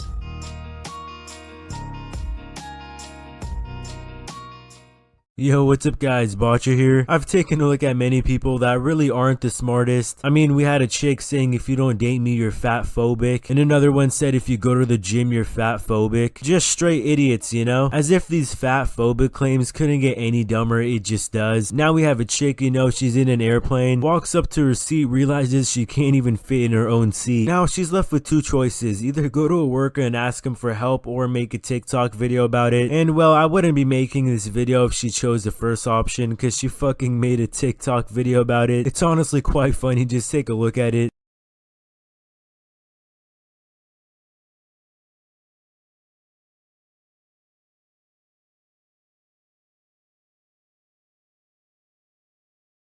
I really just didn't get the point of the TikTok video. I mean, it's something I would sit there watch with a straight face. After it's done, I would scroll and go on with my day. Like, nice, you can't fit in your own seat now. Whose problem is that for? It ain't the viewer's fault. It ain't the airline's fault. It ain't my fault. At this point in your life, you look like you're around, what, 30, 40? You really only got yourself to blame. I mean, you only live once. And if you end up choosing this route of eating no healthy food or exercising whatsoever, it's really quite sad, bro. Like, you can't do shit. She walks up her staircase and she's so gassed already she can't even walk back down. I'm not the type of person to just fat shame someone because I think it's funny. I do get it, you know, genetics does come into account. So if you're a child and you're more on the chubby side, you really can't do much. But as you grow up, you probably realize, well shit, I eat McDonald's every single day. My ass is always sat in the couch playing video games, and the only exercise I get is walking from class to class during passing period at school. Well, my life fucking sucks, so I should probably make a change. Then they start eating healthier, they hit the gym, and well, what do you know, by the time you're in college, you're not as chubby anymore. You know, I respect that. I even have a friend middle school, he was more on the chubby side. He's been hitting the gym since sophomore year of high school, and now as a freshman in college, he's looking fucking clean. If you haven't seen him since sophomore year of high school and you look at him now, I guarantee you, you will not recognize him.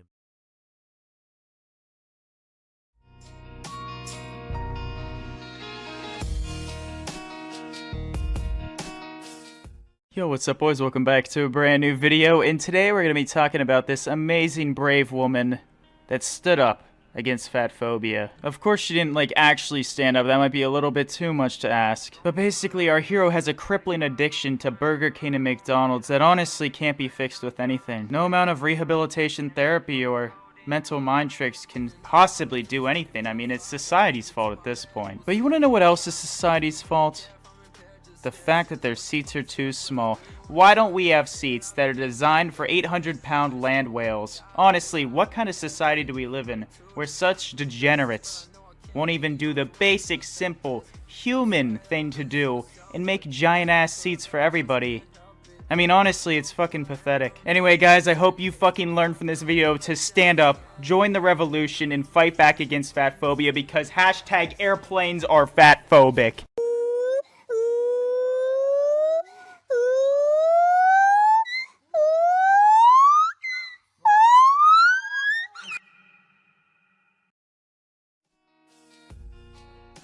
Make of both videos as you will, but I believe that the latter enhances my points on why Bacha's content isn't exactly up to par. This next part will be more of a mini segment, not necessarily something long or fantastic, but just more so a small criticism towards Bacha.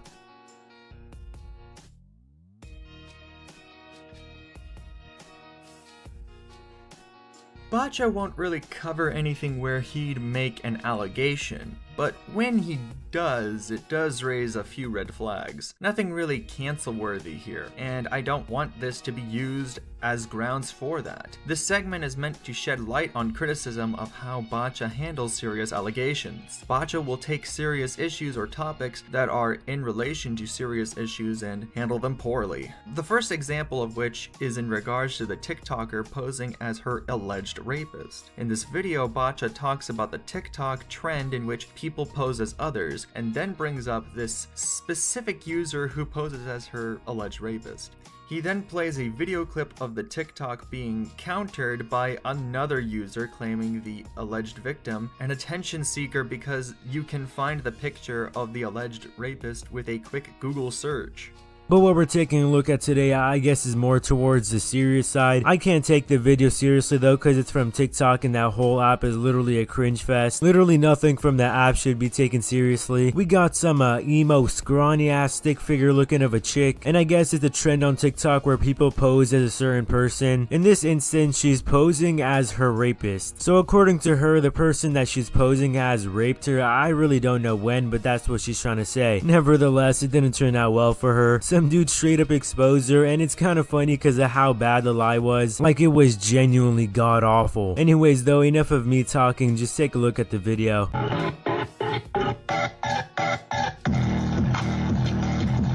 Girl, you sure? 'Cause this man is making beer and took from random website right attention seeker. Let's get the facts out of the way. There's no way in hell anyone's trying to smash her. Like, you gotta be next level down bad and horny. I know people say just put a paper bag and you're good for certain chicks. The thing is, you can't even put a paper bag on her to make her work. She's straight up uncurable. Even if you do put a paper bag, it's still not gonna work, because whatever the fuck's going on with her face is just gonna haunt you, bro. Straight nightmares in your dream every single night. And the thing is, in her attempt to expose the guy, she literally put no effort whatsoever. Just one Google search and you can find the dude just chilling online, filling up some beer. Like, imagine the video went viral, hella people saw it, and they all believe the girl. You don't even got TikTok, but you got random ass blue hair bitches in public calling you out for being a rapist. I don't even get it, bro. Like, what makes you even come up with this TikTok idea? Oh yeah, let me just accuse a random dude of raping me so I could get some attention online, and everyone will feel bad for me because mommy and daddy don't give me attention at home.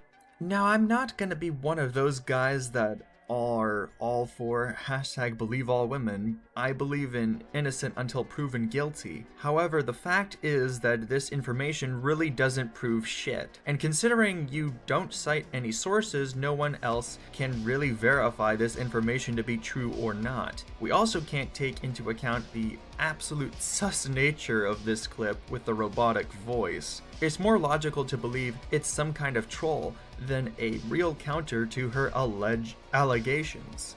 Again, innocent until proven guilty. However, counting this as your one and only proof the allegations are false is at best amateur and at worst genuinely insensitive. This isn't the only situation Bacha has jumped the gun. Let's take a more recent video about a man who, according to Bacha, needs to be jailed. Or at least that is going off of the original title, since Bacha has changed the name from "This Teacher Needs to be Jailed" to "TikTok Teacher Assaults Female Student During Class." This change had occurred while scripting this video. It's possible that Bacha was criticized and made a change for the better, I suppose. However, that largely doesn't change the main core of the video, the glaring numero uno issue, if you will. For context, Bacha, shocker, comments on another TikTok video. This time going over this video at school in which two students commit cringe TikTok via dancing to music. Out of nowhere, the teacher comes in and, well, the video should speak for itself. Teacher grab your girl like this. Wig?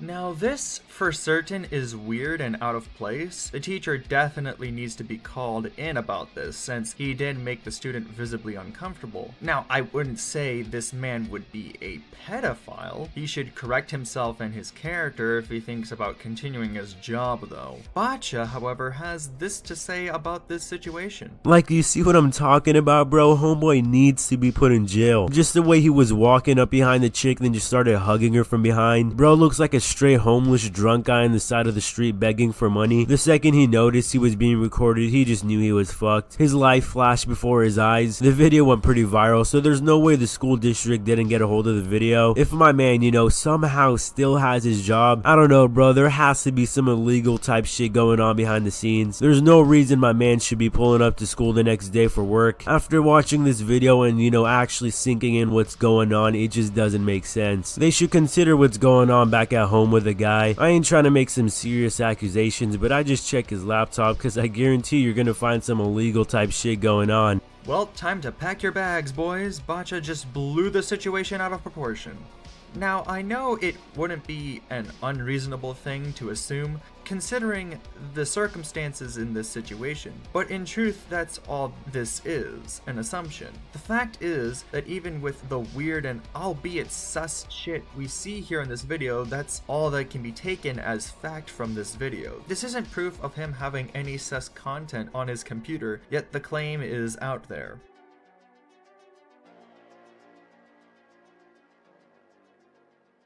In conclusion, Bacha is in need of improvement in his content. From delivery to the commentary being added, it's all in need of improvement. While I do believe he hasn't handled serious claims well, I just think he needs to do better at handling them. I'm certain there are worse claims commentators have made, so not much to add on to that. But other than that, I have nothing else to add to this love child of prison mate Luke and LeafyIsHere.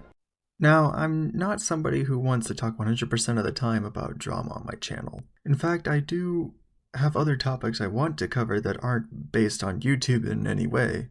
Now, this isn't a video I plan to make, but it hits toward subject matter that I hold in great passion.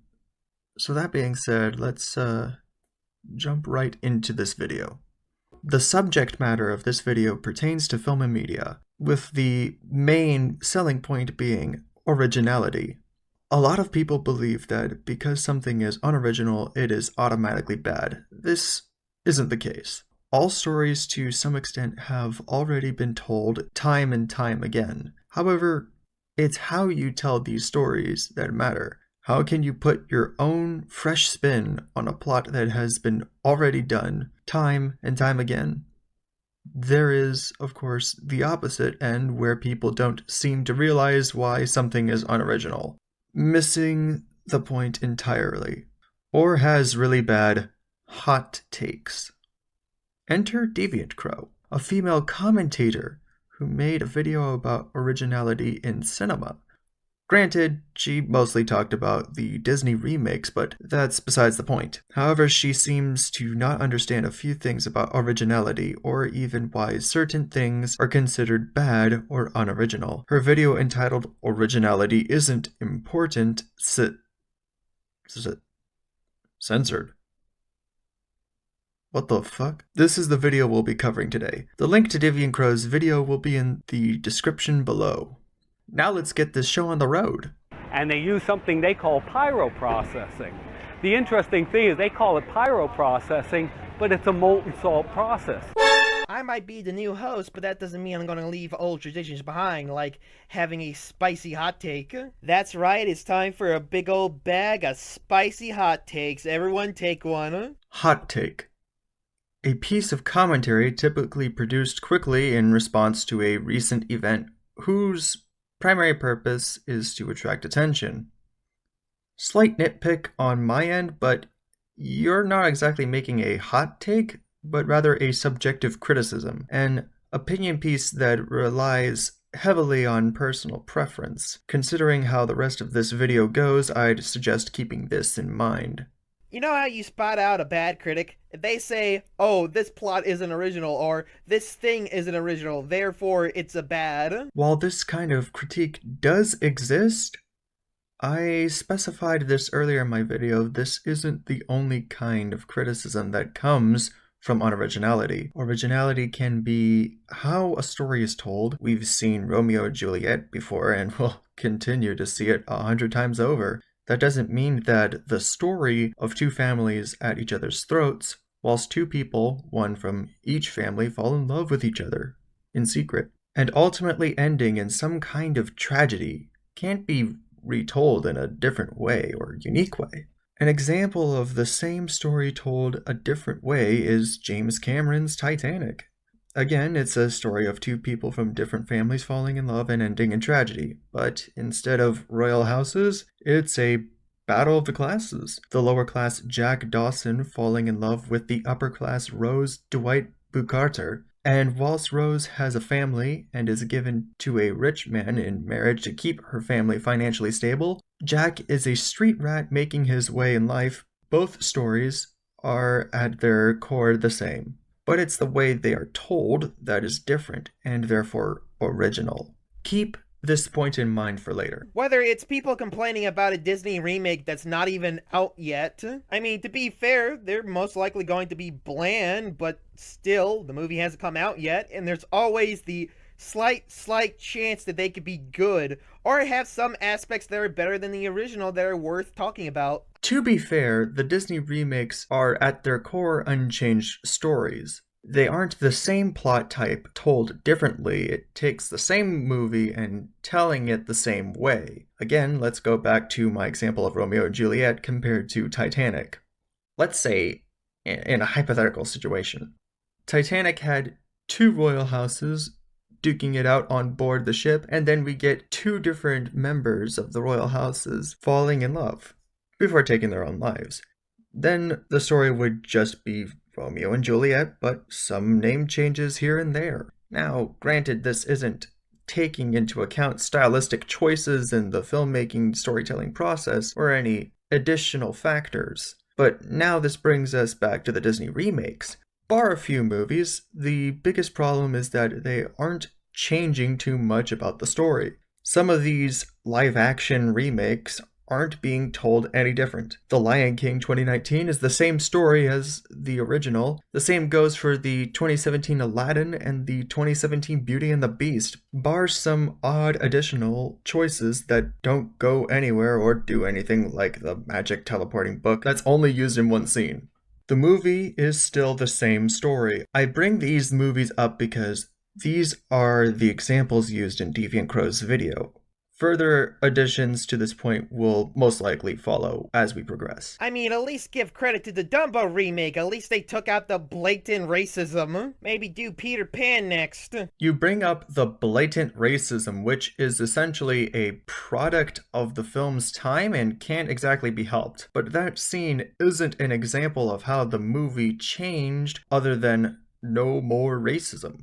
While I never saw the live-action Dumbo, so I can't confirm nor deny that it is or isn't a more original take, considering the live-action Dumbo is a Tim Burton film and Tim Burton made quite a few remakes, or as he puts it, reimaginings, and the majority do have key differences from the source material. There are also movies he has made, while different, do still tell the same story over again. A good example of the former being his Alice in Wonderland remake. An example of the latter would be his Planet of the Apes remake. Whilst the Alice in Wonderland remake was a hero's journey type story where Alice is brought to Wonderland in hopes of saving it from the Red Queen, and in comparison to the Disney version, which is basically just Alice going from place to place in an adventure, with the end goal being getting back home. Burton's Planet of the Apes, like the original, is a story of a man trapped on a planet dominated by apes that the main character must escape from. With this in mind, the Dumbo remake, I'd say, is a 50-50 shot of being a complete remake or a literal retelling with a more original take. Or complaining about the numerous amounts of Marvel movies. They always seem to complain about these things happening on the basis of originality. Here is a big old false equivalency. The main problem with the Marvel movies isn't that they are unoriginal. It's that they are everywhere, and Disney keeps pumping them out. Whilst the Marvel movies are adaptations, they are usually different stories, whether that be because the studios behind them wanted to take a different direction, or they couldn't get the rights to certain characters to make the 100% accurate story. Now, if you meant that Disney focuses on Marvel movies rather than their own original works, you would have a stronger case for. However, there is also the abundance of original works that have or are about to come out from their home studio, Pixar, Lucasfilm, etc. This point too might also be null and void. Now, I'm not saying that originality is a bad thing. Originality can go a long way. But to be somewhat fair, just because you're original doesn't mean you're good. And yes, I know that's a sequel to a long-running series, but the concept of Murder in Space is still technically original. Not a good movie, though. Murder in Space is original? Huh. Oh, let's see here. Jason X, release date 2001. Let me search for something else here. Alien, release date 1979. Horror in space isn't an original concept regardless of being good or not. Hell, look at 1997's Event Horizon, which is also a bad movie, but also has death in space. In fact, I say there's a lot of movies out there that, although not original, are still pretty good. Hell, we were just talking about Disney remakes. The originals aren't though original either. They're based on stories too. A good example of that is The Lion King, which is just based on the tragedy of Hamlet. And supposedly it's also a ripoff of Kimba the White Lion, but I call bullshit. Now, yeah, my argument kind of falls flat when you consider that, yeah, the movies aren't based on original ideals, but their takes on it are. A story about Spider-Man is not an original ideal, but it would be lying to say it's a straight adaptation of the comics. But to be fair, that's not really an argument against my argument. If anything, it supports it. How do you jump from saying that there is an argument against your point to immediately saying the counter-argument proves your point? Need proofreading, my guy. Harley Quinn is a great example of this, and I know there's a certain Bat character I could also use as an example, but I haven't seen a lot of Batman stuff. Her Suicide Squad appearance might not be a good character. In fact, it's not a good character at all. I think the fact that they make mental illness a funny haha quirk is kind of shitty. And yeah, I know this is from the same series where a guy beats up criminals and sends them to an insane asylum. But aside from the problematic aspects of Harley Quinn's character, if that was the only thing wrong with her, I probably wouldn't dislike her that much. The problem is, she's not very interesting, captivating, or funny. At best, she's annoying, and at worst, she's boring. And yeah, to be fair, I have not seen Birds of Prey. Maybe they make her character better there, I don't know. But I have seen a good interpretation of Harley Quinn before. The Harley Quinn show is a really good show. It's the first time in a long while I've been able to enjoy something Batman related. Now, in hindsight, this character seems to be very, very similar to the other interpretation. It is someone based on it, of course. But where the live action version makes a stale and boring cardboard cutout, The cartoon takes it and makes a fully developed character. Not only fully developed, but a character you would actually give a shit about. But what these characters do have in common is that they're both based on the original Harley Quinn in some way. And hell, it could be argued that the live action version is more original than the modern cartoon version. I mean, come on. We all know who's stealing the f***ing haircut here. But as stated earlier, originality does not make something better. Although the modern cartoon version is definitely less original, it's also better. Because in the new Harley Quinn show, originality is not that important. You had me, and you lost me. You simultaneously understand the point against your argument, but you don't seem to use it to better your argument. I understand where you're coming from when you use the examples of Harley Quinn's character over the course of years, but that's another false equivalency. Apples to oranges, if you will. A character is merely a tool or item for the story to use in the plot or events to tell said story. You are comparing a person that is used to tell the story to a story. Not to mention, changing up plot points or story beats is more complicated than the traits or personality of a character. Furthermore, a change in character or how a character acts doesn't equate to how a story is original or not. The changes in a character do not automatically mean the story is fundamentally original. Going off of the Lion King 2019 remake, the three hyena characters are replaced by a singular character that was fundamentally different from the original. However, that character didn't change how the story was told at all. How you use a character in a story can change how the story progresses. Also, I'll agree with you on one thing. Originality isn't that important.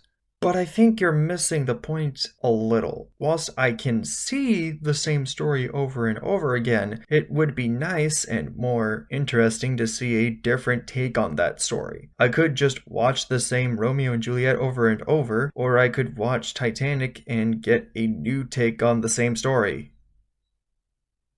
Ain't that funny how that works? But, yet again, if you really wanted to counteract my argument, you could say that even though it isn't the original character, or even an original character at all, the interpretation is. You cannot say that this Harley Quinn is anything like the earlier cartoon version. I'll give you this. You're giving your own counter-arguments. Unfortunately, it's based on a false equivalence.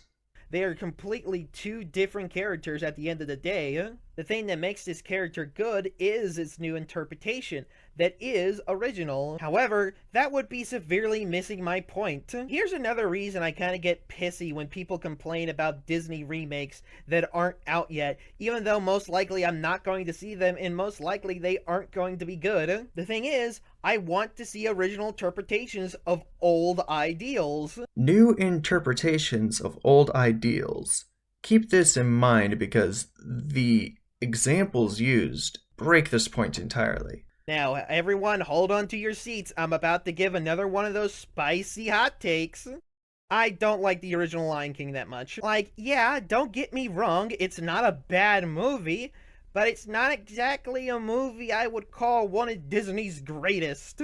The first half has a lot of, the first half's pretty good, everyone can agree on that. But the second half kind of drags down, and I kind of wish there was a better version of this. I would very much like to see a new interpretation, even if it's not about fixing the second half and it's just an original interpretation. Now, you might be coming in and saying, we did get a new interpretation of The Lion King, and it was but it wasn't because it was unoriginal. No, it was just poorly written and also poorly shot. So you completely missed the point of why the 2019 Lion King was not well received. Yes, it was unoriginal. It was a one-to-one remake of the 1990s movie. Whilst it wasn't a shot-by-shot adaptation, it was still the same plotline with the same characters with the same outcome. Minus, of course, the emotion from the actors because Disney went with the ultra-realistic animation over the cartoon style of the original, thus ruining the emotional impact of. So line changes were made, yes, but they never impacted the story. Was bad writing? I mean, for copy-paste plot lines, I suppose it's not the best, but it is copy-paste. And I wouldn't call this movie poorly shot. If anything, the 2019 Lion King has some excellent shots. But visuals aren't everything. They really aren't. Look to James Cameron's Avatar, which has amazing visuals, but the plot line is just Pocahontas X dancing with wolves. And it was blatantly obvious those were the movies Cameron took inspiration from. You can have great visuals, but if the plot line is just copy-paste, people are going to notice. Like, I would personally want to know who decided that Can You Feel the Love Tonight should take place in, the middle of the f***ing day. But yet again, we can't just say that all interpretations or remakes of The Lion King would be a bad ideal, because there is things to fix in The Lion King. The problem with The Lion King isn't that it's unoriginal, it's that it's bad. An attempt to use realistic CGI to distract from the fact that it's not a good movie. Forgetting the fact that good CGI stopped being impressive a while ago. Like, wow, Disney, very impressive that you had all this money to pay animators with. So you understand visuals aren't everything. That's good, but again, you missed the point of why people don't like the 2019 Lion King. It's not that the visuals were there to mask how bad the movie is. It's that the realistic visuals took away from the experience of a story that was already been told time and time again, the same way. And arguably because of those visual differences, the 2019 Lion King was brought down by the original. Now, get ready for another spicy hot take. I might be going too far with this one. This one's really spicy. If you want an example of a good Disney remake, then look no further than Aladdin.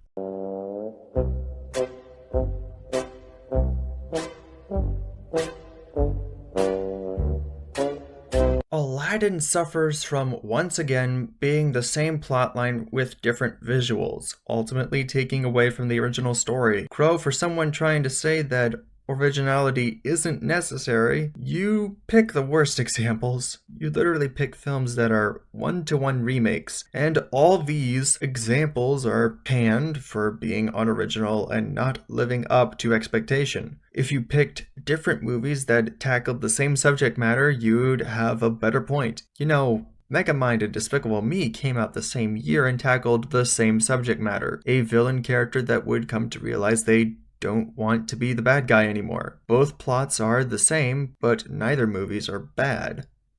At least in my opinion. Like, no, I'm not joking. I'm not you all. I genuinely think the Aladdin remake is a good movie. In fact, I would say it's almost on par with the original. Sure, if I wanted to throw some criticisms, I would say that they need to get a better main lead for the role of Aladdin, because I don't think he did a very good job here. And yeah, not all the CGI is great, but I don't care about CGI that much. And the ending, oh good lord, this movie definitely needed like another 30 minutes, because the ending feels so rushed. And I feel like anytime it tries to emulate Bollywood, it kind of falls flat. But aside from all of that, it's a pretty good remake that does fix a lot of problems I had with the original movie. It fixed problems you had with the original movie.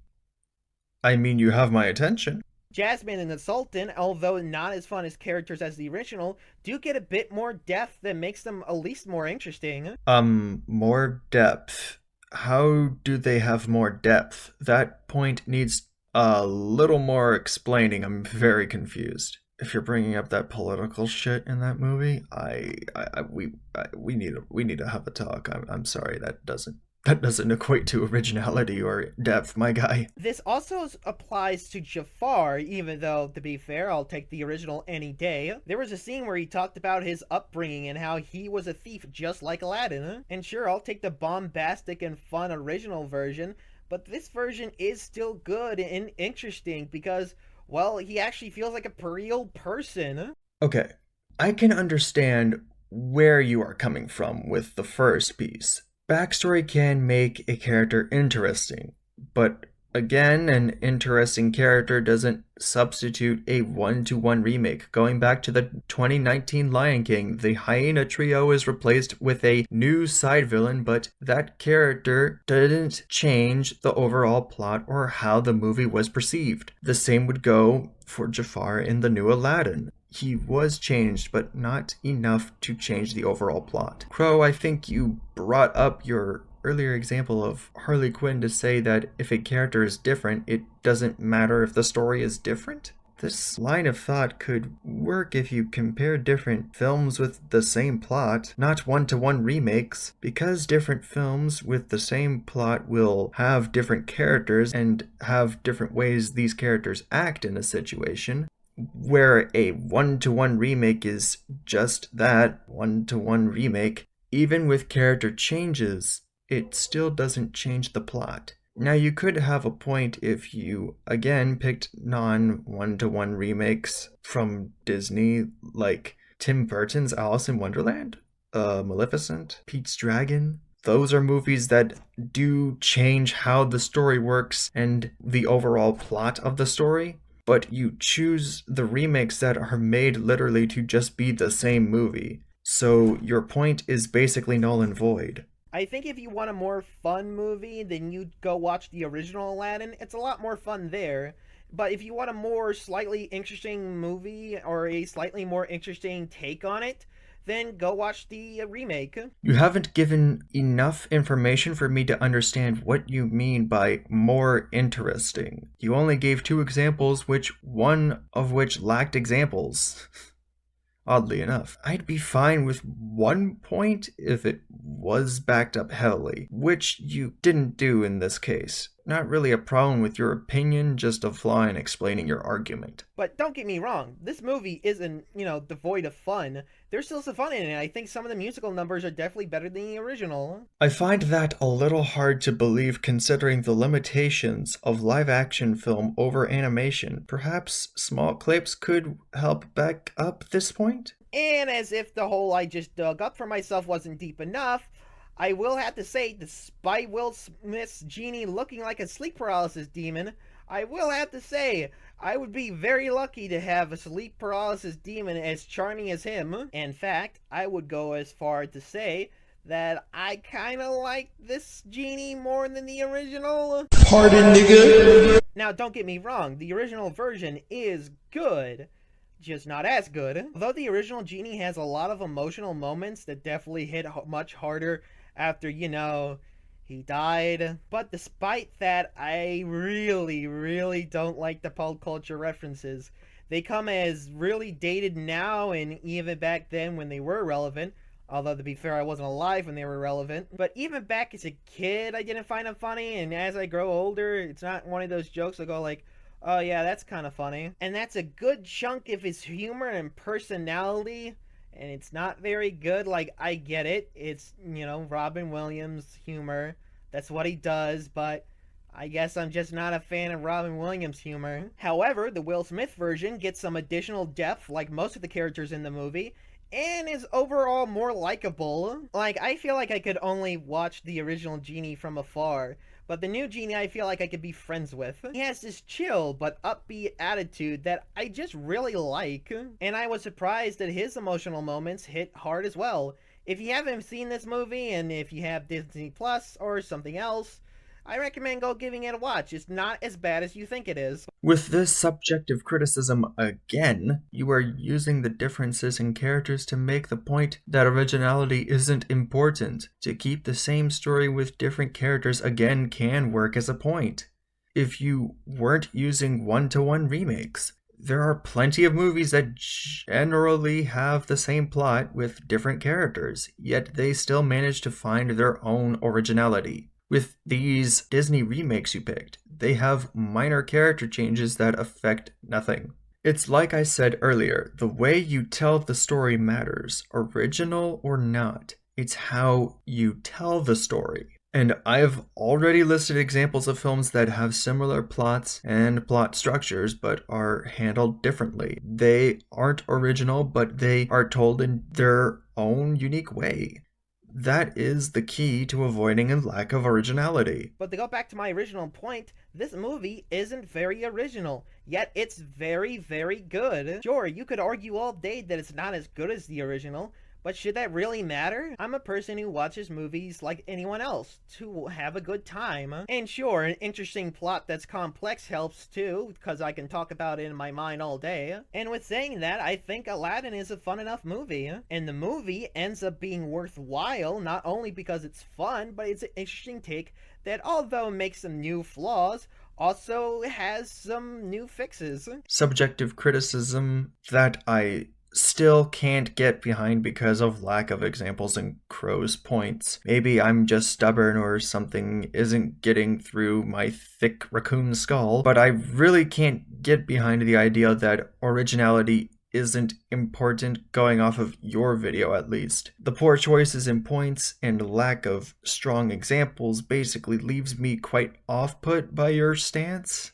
And I think there's a lot of Disney movies out there that could really use a remake. I mean, yeah, maybe don't make them all live action, make some of them, animated. That would be nice. You mean like the quote-unquote live action Lion King, which had only one real shot that was on site, the rest being CG, and that they paid big bucks for, and that you pointed out was animated earlier in this video? Animated or not, a one-to-one remake will still have its issues, and the audience will have them too. But I think I've made my point very clear that originality is not important. I have come up with better examples that would actually boost your point, instead of going off of the Disney remakes that change almost nothing.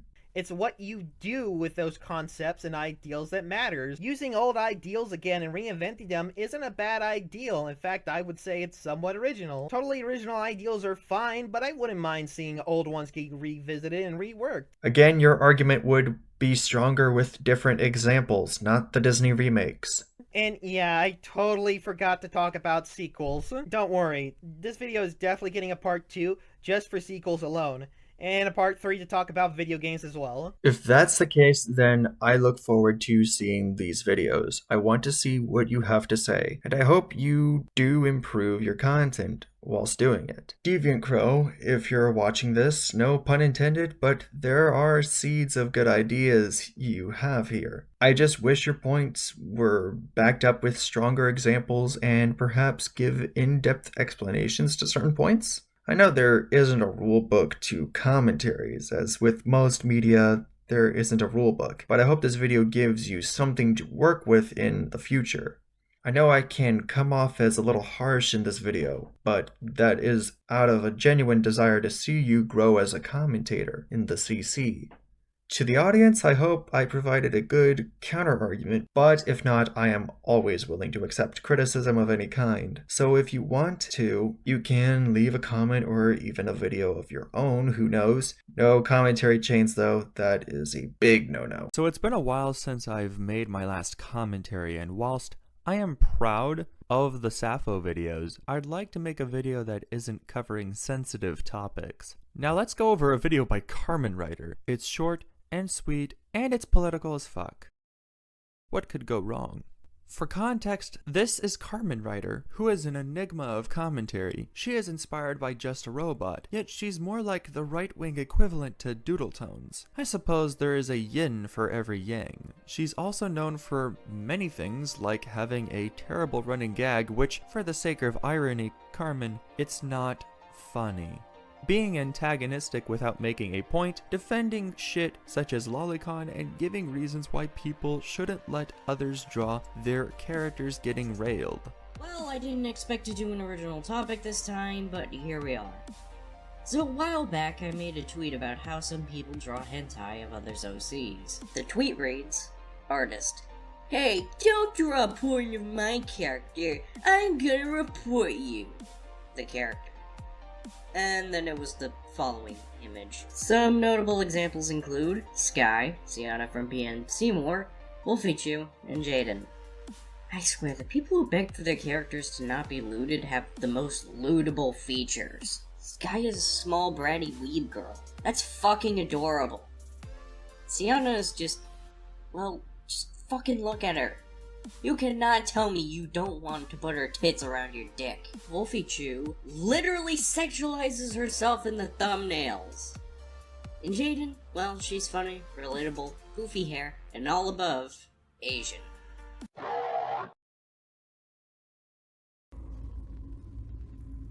That one didn't age quite so well. Now enter 2022, where CarmenRider makes a video on Communist Creeper in 2022. Well, after the Creeper bandwagon had been lost to the Oregon Trail, she covers a video by Creeper covering Stone Toss. Now I'd imagine it would be a recent video, not a dead topic, right? There has to be something new that Creeper has said that is stupid enough to... would you look at that? Oh boy.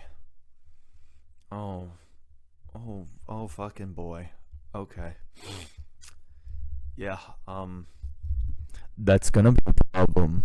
So basically, she's late to the punch, and in typical Carmen fashion, the video is not so good. Now I don't have any ill will towards either party, but it's a good video to return to the commentary landscape. Now let's dive into the garbage pile, trash pandas. Hey guys, I'm Black! Okay, here goes. Here is a picture of my tits.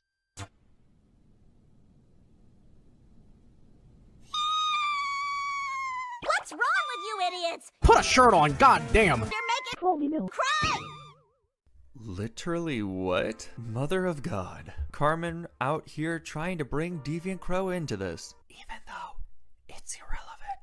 For context, Deviant Crow is a political YouTuber who I myself have covered before around a year ago. However, bringing up Crow's nudes isn't exactly needed because what relevance is there with this joke to the video at hand, other than his inspiration for making said video, which we will get into later. So you're just going shitpost status at the beginning, confusing the fuck out of everyone. The people who do know will laugh, but the outsiders? Pfft, fuck those guys. Am I right?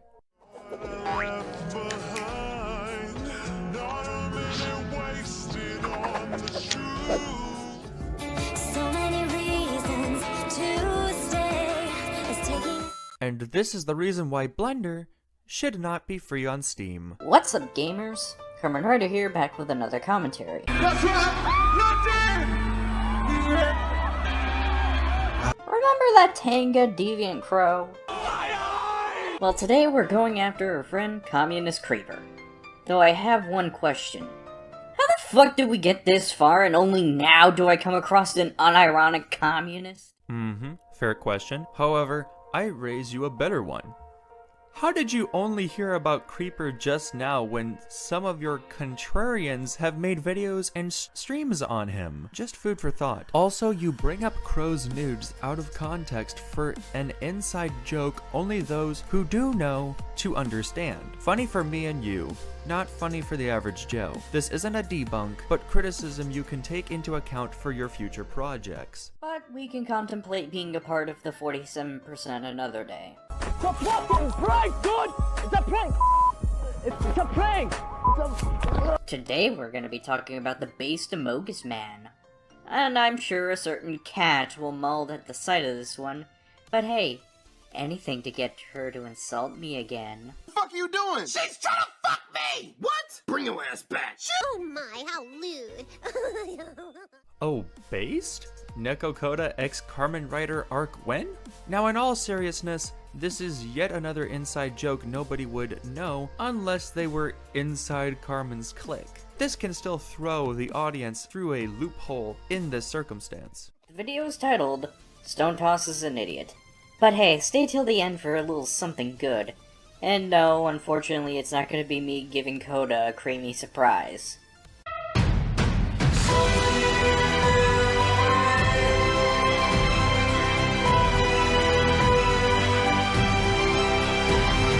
Anyways, let's get into it. Hey everyone, Creepy here, and yes, I will have a special video out tomorrow because of the presidential election. And that can only go so well if a commie of all people is telling us this. But today we will be talking about Stone Toss. Simply put, a racist, anti-Semite, xenophobe, homophobe. Damn, you're pulling out all the stops on this one. Normally I would just point at you and laugh for being an unironic SJW, but you can't exactly be a commie and then shit on someone for racism. Damn, it's like Creeper doesn't know much about how communism works. Cause if he did, I don't think Creeper would like that ideology too much. Or like woke shit, either way. But to address your point, you could have done more to prove your point, other than lol, Disney Star Wars. Because nobody is going to see that and go, oh my god, racism, without this mystical thing called context. Maybe if you brought up something like the work camps put in place by the Chinese government, or the Soviets creating an exodus in Chechnya, that would be a better example. Not lol, Disney Star Wars. Trust me, you are right about the poster, but not everyone will understand the correlation. Transphobe? He's awful. Like, really awful. Now let's look at some of his comments. In this one, he's basically making fun of someone from killing themselves. Hey, Creeper! Oh, man. Shut the fuck up. Anyways, that's literally not what it was trying to do. It was making a suicide statistic joke. It's not like he's making fun of a specific person. Hey, Carmen, that doesn't debunk what Creeper says. The butt of the joke being trans suicide is still a joke based on suicide. Now, I should clarify, I'm not somebody who dislikes Stone Toss's humor. I will admit, I like edgy jokes myself. Plus, I do think Creeper is being too overdramatic about this. Creeper has always been just a bit too woke. But this point from Carmen still runs null and void. Plus, I'll give Stone Toss this. At least he's funnier than Antunes. In this one, he's saying it's bad that people are coming out as homophobic. Oh, never mind. I guess you are a true communist. I mean, of course the commie would unironically support homophobia. Do I even need to counter this? Yes you do. You haven't given any point, but just rather laughed at Creeper. A lot of this video so far has been me just going, explain. And I'm starting to crave death. In this one, gosh dang it. It is literally making fun of someone being shot by the police, being shot, George Floyd being murdered. God forbid we punish criminals. And no, I am not for police brutality, but the thing is, George Floyd was never the good guy. Everyone was the asshole in that scenario. Also, that isn't George Floyd, that's just a generic black person. As far as I'm aware, only George Floyd was the one brought into the spotlight and unintentionally kickstarted a mass movement, as well as the only one where fentanyl was brought into the equation. And then he's pushing the conspiracy theory that George Floyd had fentanyl in his system. And? Huh, that's strange.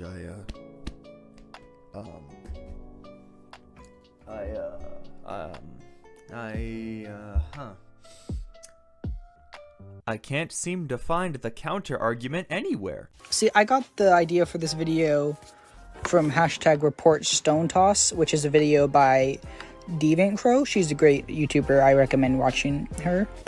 And we all know how that went. Lay funny context. Where is my lay funny context? I beg of thee for some context. I am without the funny context. Please laugh. And yeah, okay, we already got Antunes off the platform. Maybe don't listen to Daft Pina. Lay funny context. Please give me context. Then you want 2/3 of a cup of extra thick double. Trust me, there's only one Joe Wicks. 3 C's thick. What? 1/3 of the way done. We have to get Stone Toss and Mr. Punkenface. Who the fuck is Mr. Punkerface? This is a video about Stone Toss. Stay focused. I don't want to talk about Mr. Punkface too much in this video because I'm saving that for a different video. Then why bring him up? It's a form of advertisement for a future video Creeper plans to cover. Something you were trying to do with your past videos. Both parties in this comm don't give much context either way.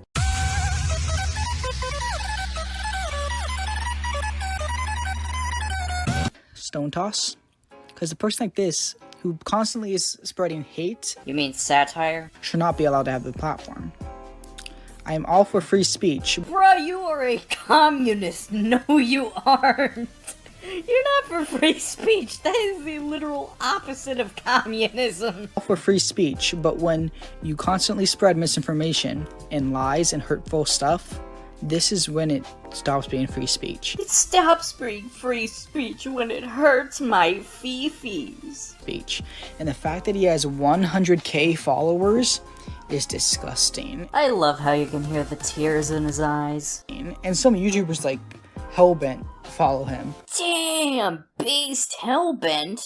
God, he's gotta be one of my favorite Planet Dolan characters. Started with some decent criticism, but then Carmen delves into one of her most notable downsides to her content. Carmen tends to focus way too much on jabs at her subject instead of the overall points. I'm not against comedy, but I don't see a point in making aggressive jabs as jokes with the overall point going over the audience's head. I know.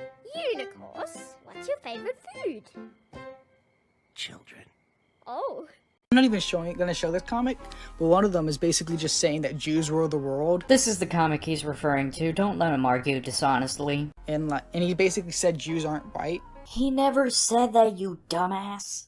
I think both parties must have missed the joke or something. From what I've understood about the comic panel, it's more of a play on how people will bring up which extremely wealthy, statistically speaking, group secretly rules the world. It's nothing more than poking at the whole one group ruling the world thing. The rest of the video has very little to offer. It is at the end of the day, CarmenRider taking a jab at the left. With comedy, only a few would get and sprinkle on top with a few non-points. I can safely say that it was at least an attempt. Not the best attempt, but an attempt. This concludes the commentary section. Now let's jump into the long-awaited Q&A.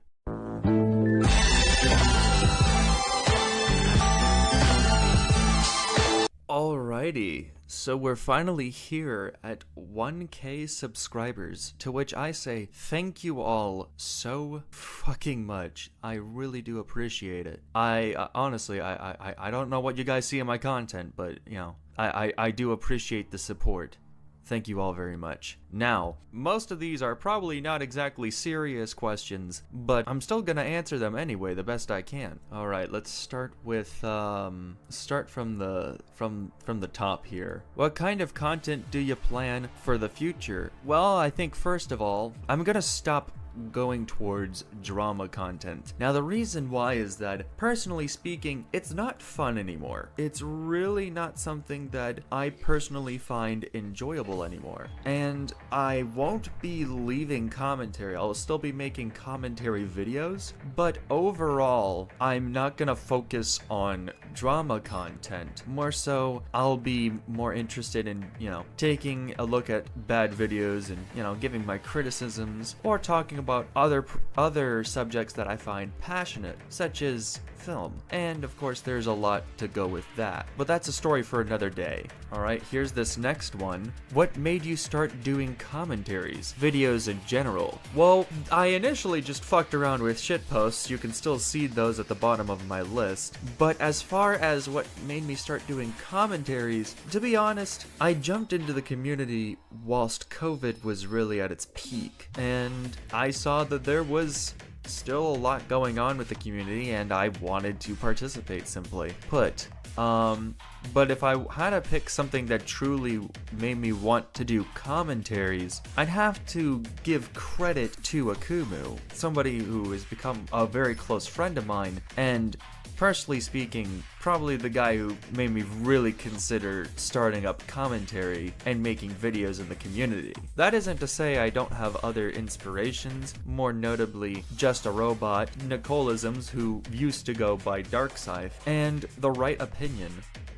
The latter more so, I'd say, is for the long-form informational style, the rest for their delivery. More specifically, Nicole with her aggressive style of commentary delivery, especially in her older videos. Alright, here's the next one. Why a raccoon? Why a raccoon is my persona? Well, let's simply put, raccoons can be unnecessarily aggressive, and I vibe with that.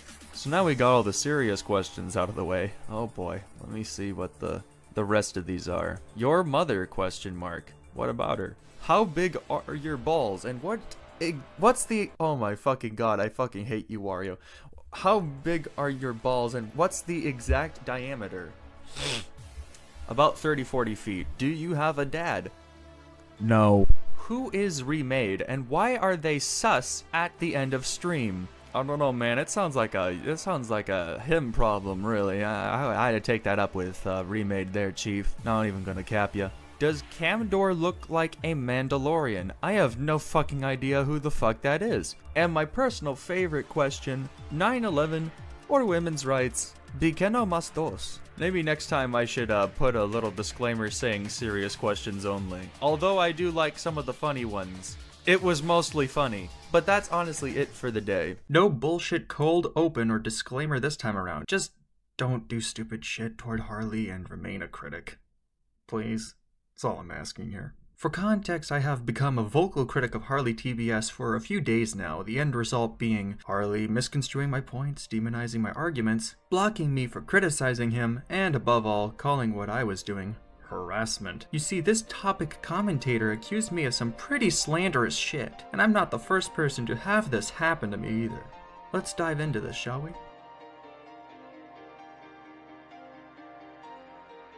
Now, I first criticized Harley on Twitter on April 14th, 2021. Around this time, critics of Harley, most notably Smart Alec, started to criticize Harley for calling out someone who allegedly drawn porn of Harley. Now, what is the problem here? Harley is a minor, right? He has the right to call them out. Well, yes, that is fair criticism, until you dig into Harley just that little bit more to find that they have been sexualizing themselves, including depictions of Harley in a femboy Hooters outfit, alt accounts with suggestive imagery, and even Harley in their own server saying they'd like to be drawn in a maid outfit. The lattermost is less known, but that's besides the point. This criticism would eventually bleed onto Twitter, which will be the home of our video more often than not.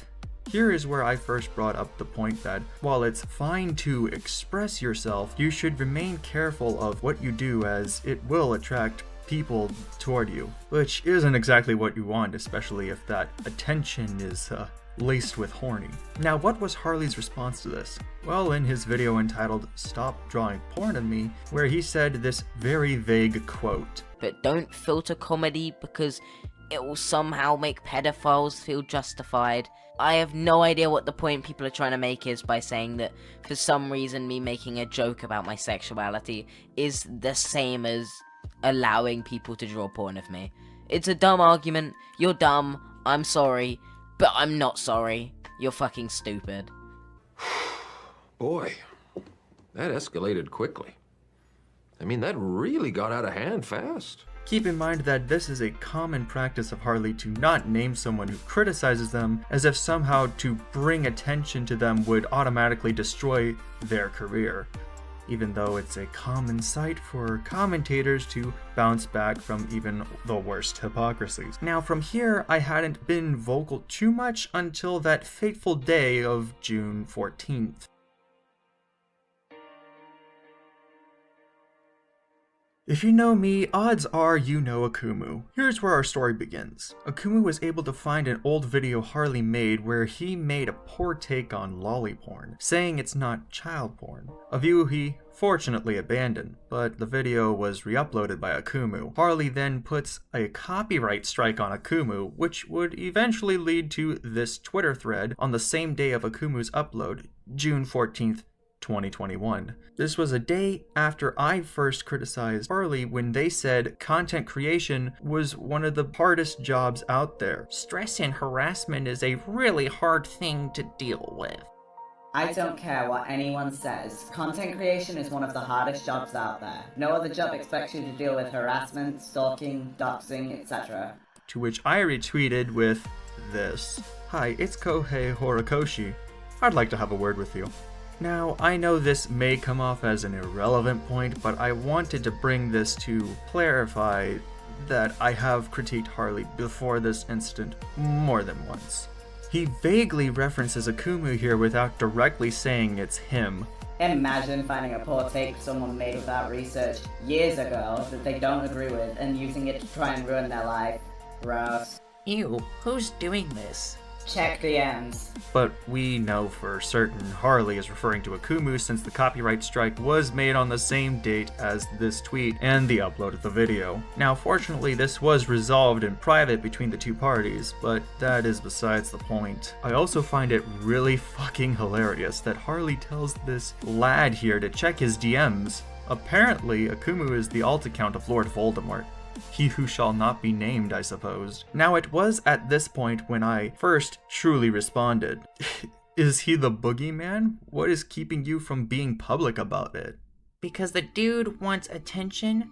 I was sent his channel, and it reeks of attention-seeking behavior. You know, not to be that guy, but I find it ironic someone who puts their trauma on blast for views and ad revenue is claiming someone else is attention-seeking. My point here is that you can't call someone else an attention seeker when the other party uploads videos about their past trauma with social media plugins and ads across the board. You see, my main criticism was that Harley was plugging his socials and placing ads on videos where they discussed their past trauma. These traumas range from being bullied all the way to being groomed. Unfortunately, this is something that did happen to Harley. Now, what happens next is that Harley takes what I said here out of context, where they say the following. Whose trauma? He's saying I'm attention seeking because I make a video discussing being groomed. Yikes. Demonizing the argument and misconstruing what I say, pretty pogchamp, if I do say so myself. This isn't the last time they say this either. Now here's how the following played out. Damn, demonizing the argument much? My problem isn't you using your voice. It's posting your socials and putting ads on it. So I'm not allowed to make money from discussing something close to my heart. I have to make a living, you know. You have an Apple Watch and a computer good enough to run Metal Gear Solid 5, a game that is high even for current gen standards. You are well off and make daily to bi-daily videos. I'm certain you can make do without ads and socials on 4 videos. Considering Harley makes daily uploads, all of which get monetized constantly, it's not necessary to proselytize drama for views. A terrible practice in and of itself, as it shows a lack of sensitivity for others that have gone through similar situations, if not worse. While this oftentimes isn't the majority, it's still better to respect others as you wish to be respected. Now, to further add to this tweet here in Harley's video where they defended Lolicon, Harley wears an Apple Watch, which are expensive in and of themselves. Through Apple, the new watches can range from an average of $300 to $400, so unless he got it used or waited for a price drop, something we most likely won't have answered legitimately, then we can only assume it's new. Now, Harley commonly uses gameplay footage in their videos, and I cite that they used Metal Gear Solid 5 footage, which has graphics quality higher than even AAA titles, and it would require competent hardware to run it because anything lower than your average is, it's not going to look good. Hell, look at this footage of Metal Gear Solid 5 on PlayStation 3. Subject on board. Leave the rest to us.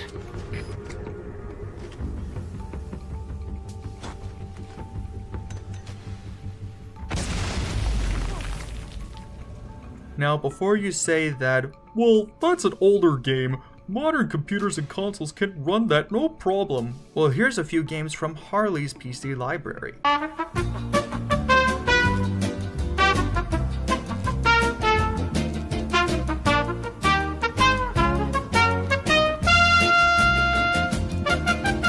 Now, it's one thing to be able to buy these games, it's another thing to have competent hardware to run said games. Mortal Kombat 11, Red Dead Redemption 2, and Destiny 2 require some pretty heavy specs on their PC ports. Here are the specs for Red Dead Redemption 2, and here are the specs for Mortal Kombat 11, and here are the specs of Destiny 2. Now do bear in mind the common graphics card here is the GTX 1060, which is currently going for just under $100 as seen here. However, this is assuming that they had attained the GTX 1060 as the going prices for these were, well, nowhere near cheap before, 2021. This is also assuming they have a GTX 1060 and a 6GB version at that, as most games kind of require above 4GB graphics cards at this point. My point here is to run these games you'll need to sink money into your PC. Now, I'm not even scratching the surface here. We haven't even touched storage, which if you're going to do YouTube and game with high-end AAA titles, you're gonna have to use multiple storage devices. With the default hard drives, a single terabyte of storage is priced at usually $50, but that's if you want to load your shit pretty fucking slowly. Enter the solid state drive, which is priced at $250 for the same amount of storage. Then if you want to load your games at the speed of fucking light, we got the current gen solid state drives named the M.2s, which plug straight into your motherboard. And if you want competent storage, you'll need $100 just to get 500 gigabytes. And anything higher is, oh, that's a bankruptcy in progress. This also isn't factoring in other things like what CPU Harley has. What RAM does Harley have? Do they have RAM that is DDR3 or DDR4? Did they buy a pre-built PC, order it custom made, or build it themselves? Is their computer cooled by air, liquid, or fucking liquid nitrogen?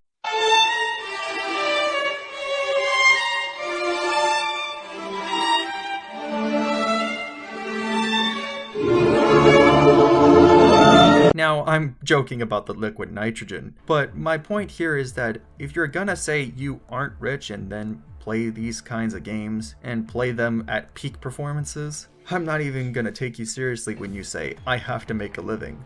Because computers can be expensive as hell. But Harley, in their moment of mad genius, has this amazing line. Because I own expensive possessions, I'm in a good position financially. And even if I wasn't in a good position, it's still my story and my choice. If you're able to attain those luxury items, you are well off. I don't have a problem with putting out your story, I have a problem with monetizing it. That's scummy. Now the argument ended here, as it wasn't until the 18th of June when things really started to kick off.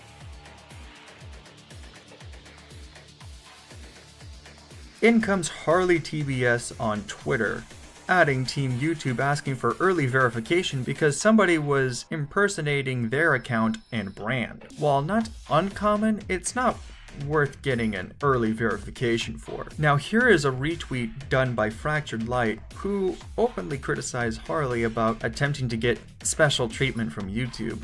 Everyone has to deal with impersonators. What makes you feel so entitled that you feel YouTube should specifically bend their rules for you? You're allowed to not like it. I don't like the rule either, but don't expect special treatment. Harley responded in kind with this. LMAO, if you don't like it, don't reply. Many channels under 100k have verification. This little reply here ended up getting Harley a heck of a lot more attention. So, just to make sure I understand your position, you're saying that if I don't like the rule, I shouldn't point out how it comes off as entitled to expect to be verified early. Mind you, this is the more generous interpretation. Ah yes, the don't criticize me if you don't like it mentality. T-Moss boss moment. Harley, if you didn't like or agree with Light's tweet, then why did you reply?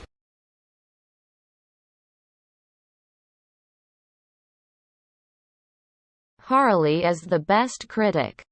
While not a mountain of responses, they did clearly get ratioed by a bunch of no-names for their bad take. The power of criticism, ladies and gentlemen.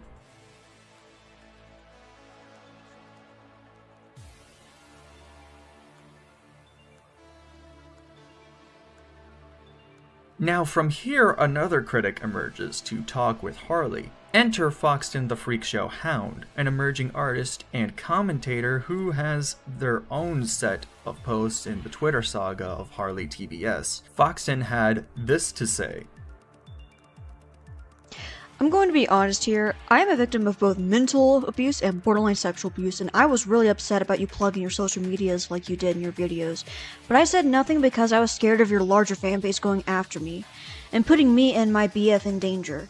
It came across like you were only sharing your story just to profit off of it, and it really upset me and my other friends who went through severe trauma. Please try to keep those things in mind. The thread continues as such. I'm sorry for you, but I have to respectfully disagree. You should be able to benefit from your trauma. Not just Harley, but you too. Any and everybody who suffered should be able to gain something. Not to mention, he did put fundraisers up for donations to organizations. I get your point, but also let me explain further. It would be different if I misgendered them. I know, I fix this later. So, I'm just reading off the screenshots. Please don't go after me. It would be different if he just plugged in the charity, but plugging in social medias like he did makes it look like it is only for profit and not to make people going through similar trauma feel alone.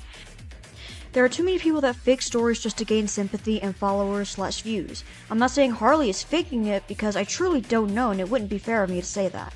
I'm saying that plugging the socials doesn't sit well with me and other survivors. That's you, and I don't think it's your place to comment on how I handle my story. I've read through my comments and seen a lot of victims helped by my video, and at the end of the day, I still have bills to pay. I also state within my video at the start that it's monetized. My main problem is the social media plugs because it sounds attention grabby. Also, I was under the impression you were a minor? So how would there be bills? Not trying to sound like a bitch, but I am genuinely confused. I feel no issue with ever promoting their social media alongside trauma. You see it on Twitter all the time. I've been trauma. Please support me here. Link. You'll notice that Foxton's sound argument here and genuinity is quickly swept aside by Harley to stand their ground. Not only that, but Harley also brushes off Foxton's experiences, saying that their videos helped others and that she was just her. You know, Harley, for someone who likes to speak for other minorities, you didn't really stick up for this particular group that Foxton is categorized in. On another note, when Harley brushes off the question of them paying bills, this question is pretty fucking valid. What 16-year-old pays bills? Especially if they live with their parents. I literally know of nobody who actually does that. The thread continues as such. Also, let's say I was raped. I wasn't, but that's hypothetical. Please keep that in mind. Do you really think it would sit well if I said, hey, I was raped, please follow me on Twitter and sub to me? It doesn't seem legitimate, does it? You get what I'm saying? Most people don't simply say that though. They'll usually say it in a much more non-blunt way like, I was a rape victim, please support me here. It'll really help me with my financial needs, such as therapy. Plus many also link sources where you can donate to organizations. But Harley never states that following him on these platforms would support therapy or anything like that. I will give it to Harley for posting the charities, but the other things still rub me the wrong way. I never said that he did. I say that I said therapy as an example. Plus he does say that supporting him on other platforms and donating to things like his Ko-fi helps him. And you can only assume the money goes towards living expenses. Actually, no, he doesn't need that money. He has been more than financially well off without saving up. Look at his Steam, plus the stuff he admits to having. And saving up is off the table because this was stated in a time before he did YouTube and he mentions no other form of getting money. Did you listen to my story? My Steam games were gifted by my groomer. Insensitive thing to comment. Also, I may have a lot of possessions, but that doesn't mean that I'm financially well off. Also, respect my pronouns. Secondly, it's not your place to say whether I'd appreciate donors. Okay, how do you have a computer strong enough to run those games? The ones gifted and the ones that came out after. Have an Apple Watch, iPhone, and a god-tier mic that is expensive as fuck. Also, might be about the pronouns. I keep them more in mind. If you are not financially well off, then why are you spending your limited money on things you don't need? You could just buy cheaper but functional things. You're either wasting your limited money or are well off enough to comfortably have them. I'm not Foxton, I'm Light, by the way.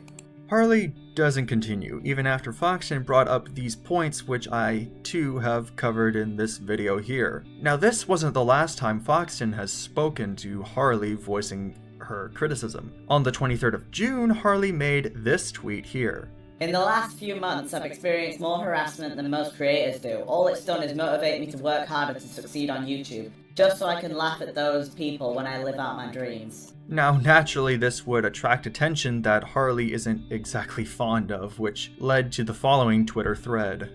Yeah, that's right, another one. I suffered this crap last year actually around the same time. It really does suck, but it makes you super hungry for what you do. Butters, listen, I care about you, but at least 90% of the shit you got was justified. Same to Harley. To elaborate more, 90% of the harassment both of you got was actual criticism. Butters, I was there. You remember. For Harley, I'm just a witness of them labeling people who want them to improve as people who want to tear them down. Now do bear in mind, as far as I'm aware, Foxton and Butters are neutral with each other. At this point, Foxton was also giving criticism to Butters as well. Quite frankly, not a can of worms I want to open in this video, but if you must know the context, check out Akumu's videos on the situation. Now, back to the point at hand. Foxton brings up the criticism Harley has been given, since it does come off in this tweet that Harley views criticism against him as harassment. Harley, being the big-brained Chad they are, lumped in said criticism with their stalker. And I'm not kidding you here. This is the screenshot to prove it. Are you insane? I've had my friend's address doxed, my address threatened, I've been spammed images of self-harmed, my friends have had their lives threatened by people who know their actual addresses, had my friends held ransom with their addresses and more. Stop talking. Okay. Put up or shut up. You have shown no evidence in your videos and any evidence to these claims. Show me where this has happened and then I'll take back what I said and shut up. Why the fuck would I provide screenshots knowing they would put my safety at risk? Get the fuck out of my life.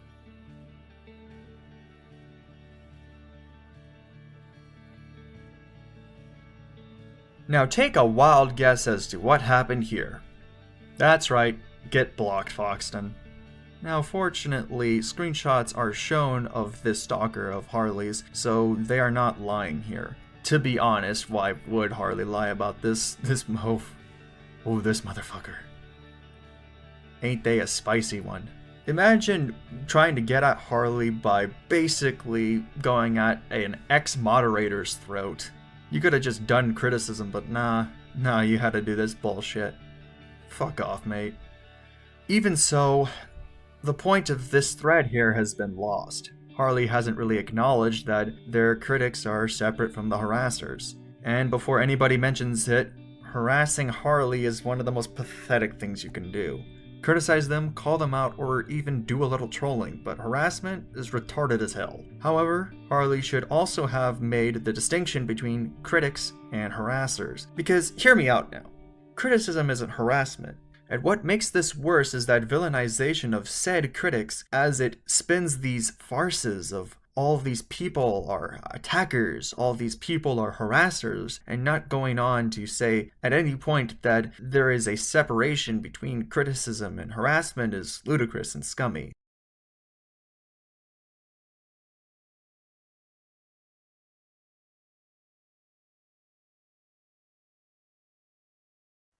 I wanted to do an off-the-cuff outro for this video. Since I don't really have much else to say at this point, I'm just going to leave it with this following statement. I understand that this isn't exactly a popular take on Harley, and people are perfectly welcome to disagree with it. But I wanted to put out this take because I feel like it is at least necessary to put it out. I may be aggressive, I may be even a little memey on this video, but at the end of the day, I don't really hate Harley. Nor do I really hate his fans, I just find this situation to be a bit fucked up. But, I know I'm not exactly on the popular side of this debate.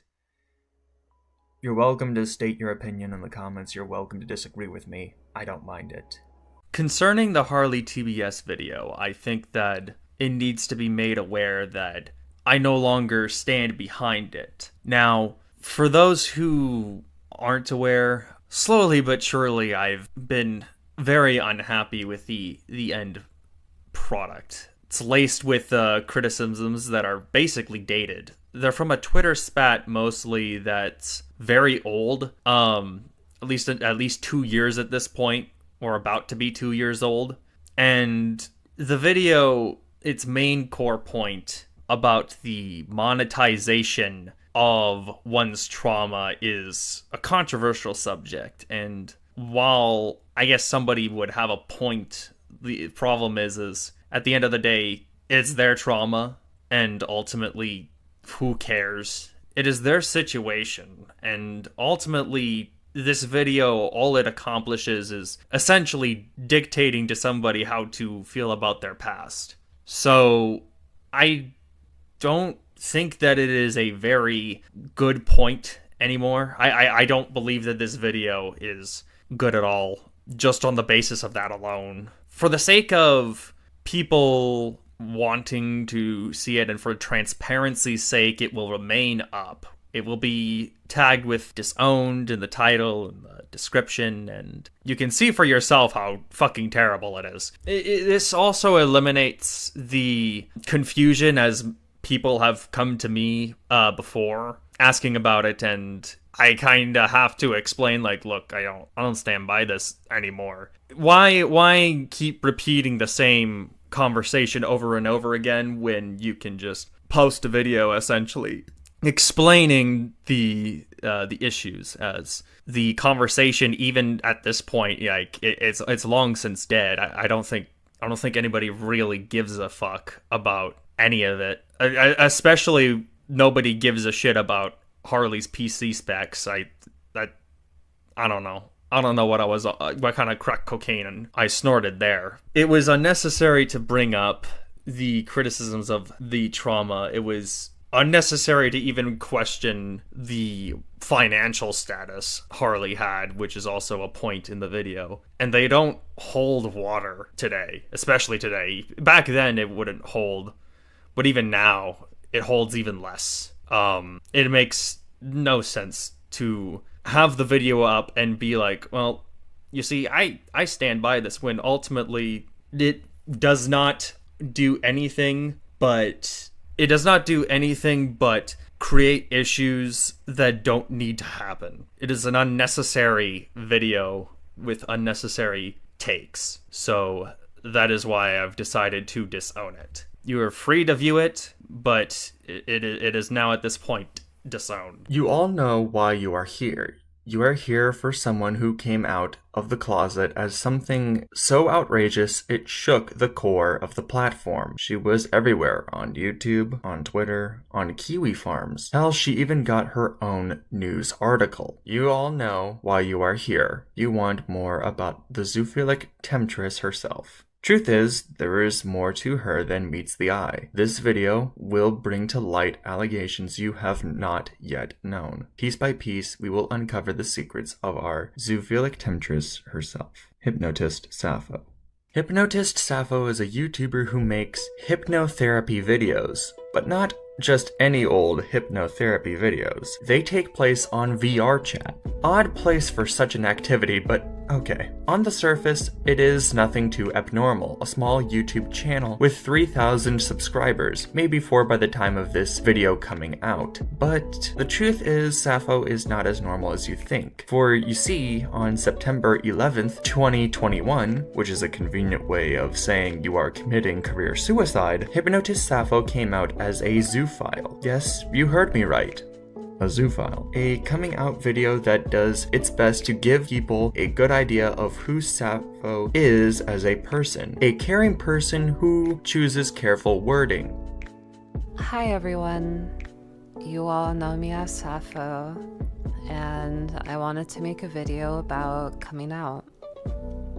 Coming out with anything can be very difficult, especially if it's something that society currently views with disgust or is a bit dangerous to even come out with the way that things are right now. And it's a lot like when homosexuals were coming out in the 1960s, during Stonewall and those sorts of events. Stonewall, huh? Those series of protests made in response to an early morning raid, the first ever Pride events ever organized? Yes, highly comparable. Now, of course, this video has been covered time and time again to death, so we will not be going over it in this video. In watching this situation from the treetops above, I saw it all come crumbling down, and along the way, I had been informed of more shit on Sappho. Not just on the zoophilia, we have a lot to unpack here. I have been watching from the shadows, but now I've seen everything. Let us take a leap of faith from the branches and into the depths as we uncover the secrets you did not know, the allegations that you do not know. Let us uncover the hidden truths of Hypnotist Sappho.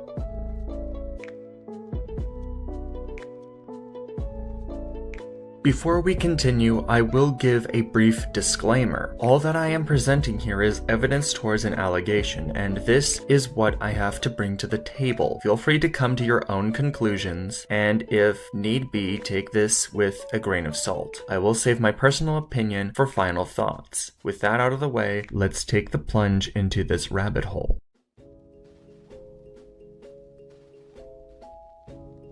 On the 15th of September, Sappho first appears on the farms, appearing on the Animal Control Forum thread. This would later spark a lead and information on Sappho. On September 16th, a user posted some additional info on Sappho, things that are not truly known to the public. This post details how Sappho interacts in VR chat, how she'd go around love bombing and bringing people into her hypnosis sessions, putting on a quote-unquote dommy-mommy persona, turning things sexual and showering people with attention, only to bring them around time and time again for some hypnosis sessions. Additionally, she would also add people into a harem on Discord and engage in ERP on VR chat. Allegedly, this is with a minor. We will further cover that allegation as time goes on. This user on the farms would go on to continuously post more information as time goes on, including some personal info that, for the sake of keeping people from going full apeshit IRL,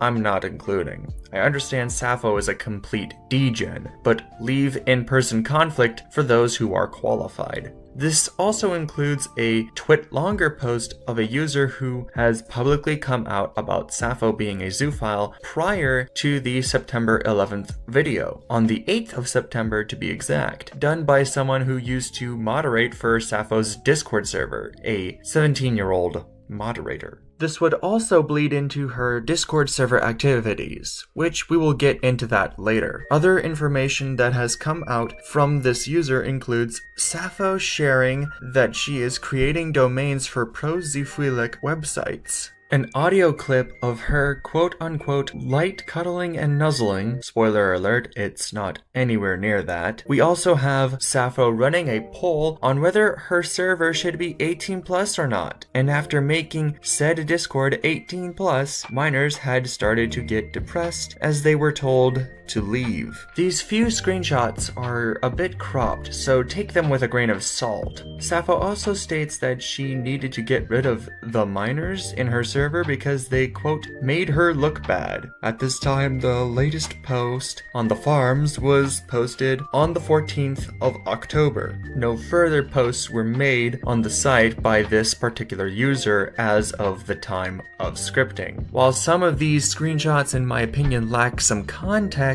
there are others that do hold some weight in the discussion. I find it really funny Sappho got rid of the minors in her server over public opinion, though. Truly, this makes Sappho look very genuine. From here, I'd like to further add on the subject of Sappho's allegations around, well, minors, by going over some other happenings of Sappho on Discord and other platforms.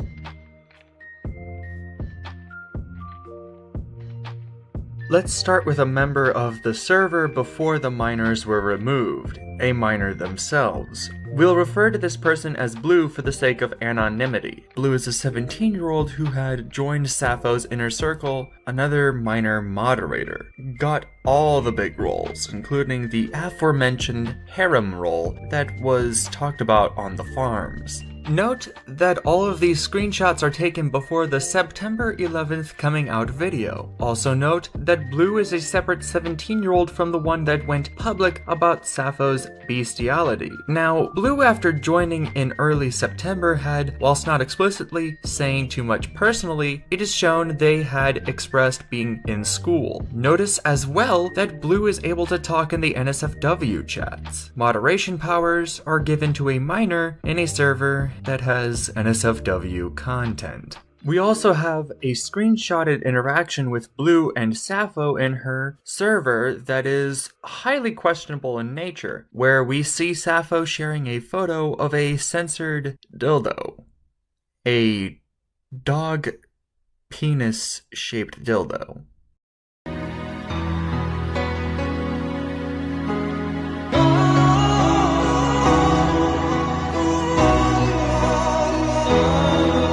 Shown in the server itself right in front of Blue, and Sappho goes into detail about the said dildo. Additionally, Blue and Sappho also meet up in VR chat. This here was taken around the same time frame before the September 11th coming out video. Aside from the stuff with Blue, there is an additional minor Sappho had contact with, a 16-year-old. Not much has come out on this situation with this minor. Allegedly, this 16-year-old and Sappho had engaged in ERP on VR chat with them. For those who are unaware, yes, you can have sexual roleplay in VR chat, down to even having genitalia added to avatars. The following is a censored screenshot of the alleged incident.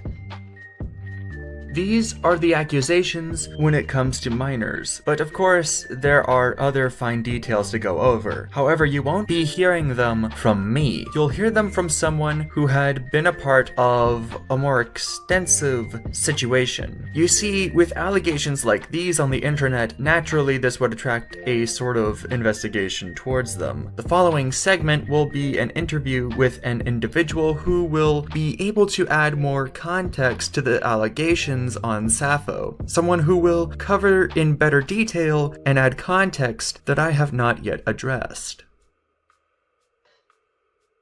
So, Anon, we're going to start with our first question here. How did you first meet / know about Sappho? So, I first met Sappho in a public world.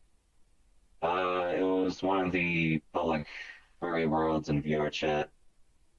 And essentially I was hanging out with a bunch of my friends, and one of my friends freaks out and sees Sappho, and he goes over to her. And while, you know, she was doing her thing with him, I thought it was pretty fucking weird. And, you know, I don't really believe in hypnotism. So, you know, I just took my other friend, we just kind of left. And that was it.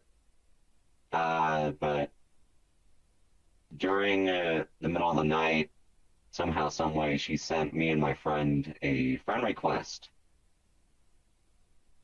And so my buddy went to try out one of her sessions, and we ended up finding that there was underage kids there, and that's when we started doing investigation into Sappho to figure out what she was doing.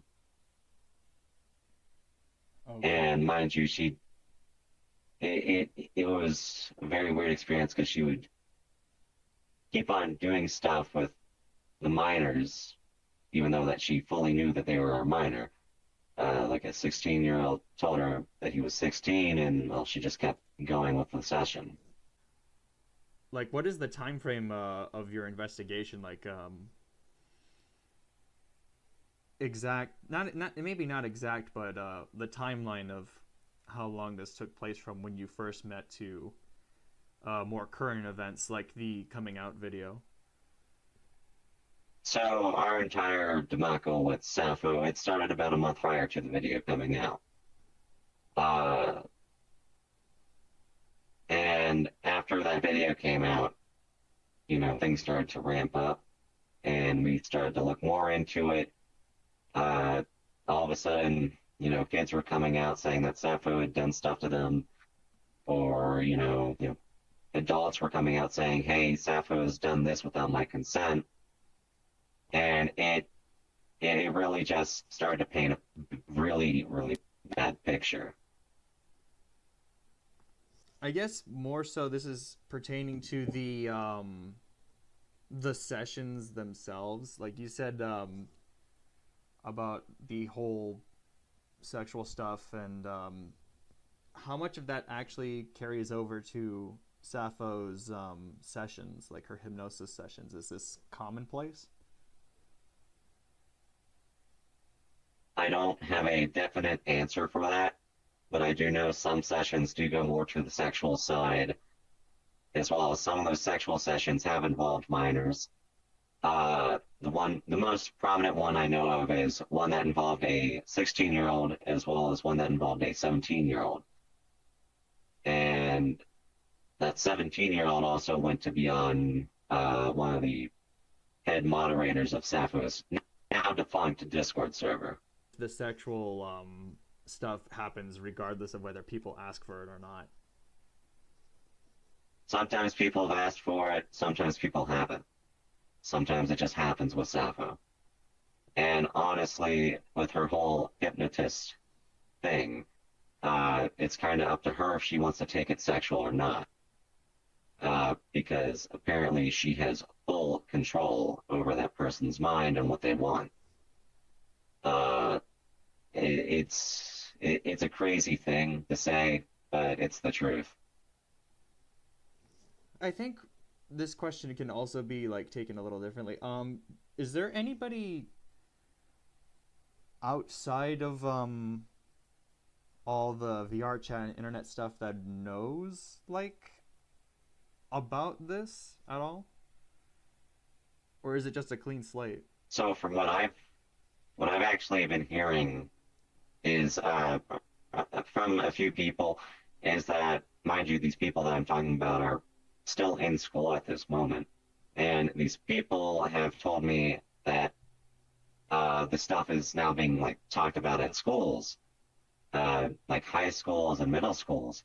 It's because it's gone viral on Instagram, it's gone viral on TikTok, it's headed out everywhere. I mean, you've even seen the news story about it. It's in the world space. A lot of people don't like it, and a lot of people are talking about it. Indeed, indeed. Well, for now, I'd like to explain one thing. So recently, and throughout the entire time of the whole situation going on with Sappho, she's been coming out on Twitter and on her Discord saying that these screenshots are fake, or that they're edited, doctored, whatever. All of those screenshots, they're not fake. They have never been fake. None of them are doctored, and if they are doctored, I would be able to tell, and I'd be able to discard them and say, hey, these are not true. Most screenshots have been taken by me or some of my people. As for some screenshots that have been put out that have, censored stuff, those are either to protect names or it is to censor some NSFW content, which could be, for example, the screenshot of Sappho showing the 17-year-old in question a realistic dog toy. Alright, well, a censored dildo of a realistic dog penis. The realistic dog dildo thing, that's in IRL or VR chat? No, that would be an IRL toy that Sappho purchased, and showed a screenshot of the item that she purchased to the 17-year-old. I believe she posted it in a public chat. Oh lordy. Reiterating, this is all known to Sappho that these are underage, like they're minors. Yes. Oh lord. Yes. She was well aware that the 17-year-old was underage. The 17-year-old had access to all of the chats, including the NSFW chats that contained zoophilia porn, as well as, images of just furry porn and stuff like that. And minors, any minor can access that, basically? Not any minor. Well, I don't know the specifics of how Sappho's Discord worked, but from my knowledge, since the 17-year-old was the head moderator of the server, he had access to all the channels, and there's actually a screenshot of him chatting in one of the NSFW chats. But as far as I know, not every minor has access to the NSFW chats, but that 17-year-old did. And Sappho knew fully that he was 17. He even posted it in the Discord what his age was. Is there, perchance, like, bestiality porn in these NSFW chats? There is. So, from what I've seen from the screenshots, there was 3 channels that were laid out for zoophilia porn. So there was basically also bestiality stuff just on Discord, just open, even like... Yes. Wow. It was locked behind a wall from what I know, but there was channels for that type of content.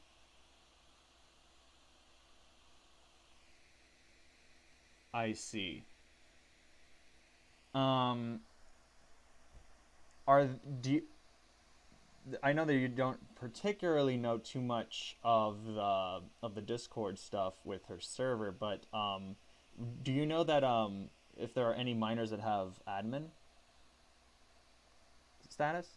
There was that head moderator 17-year-old. As far as I know, there wasn't any other minors that had administrator privileges or were moderators. I don't know.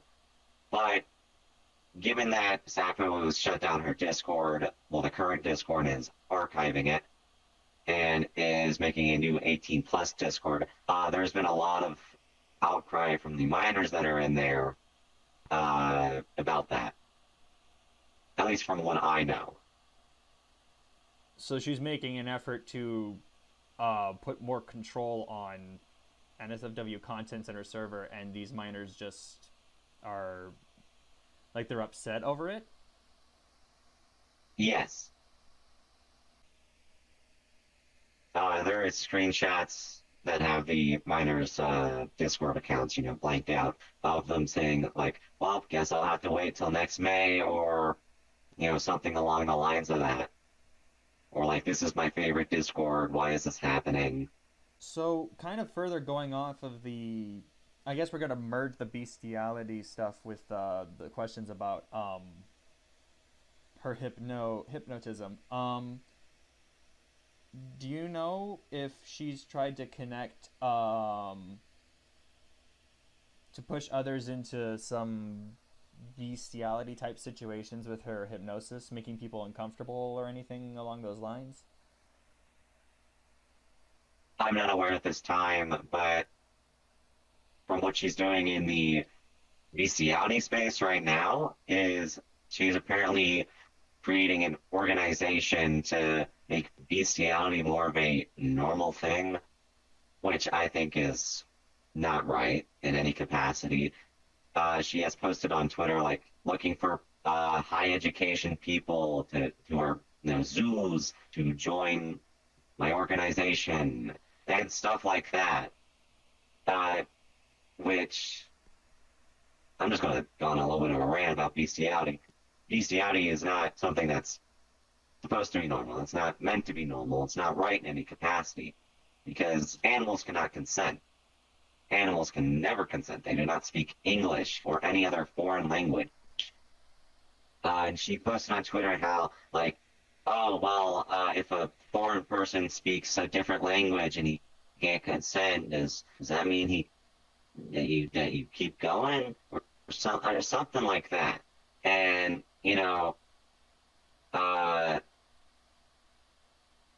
foreign people can still consent because, you got the hand movements, you got a thumbs up, you've got, nodding the head.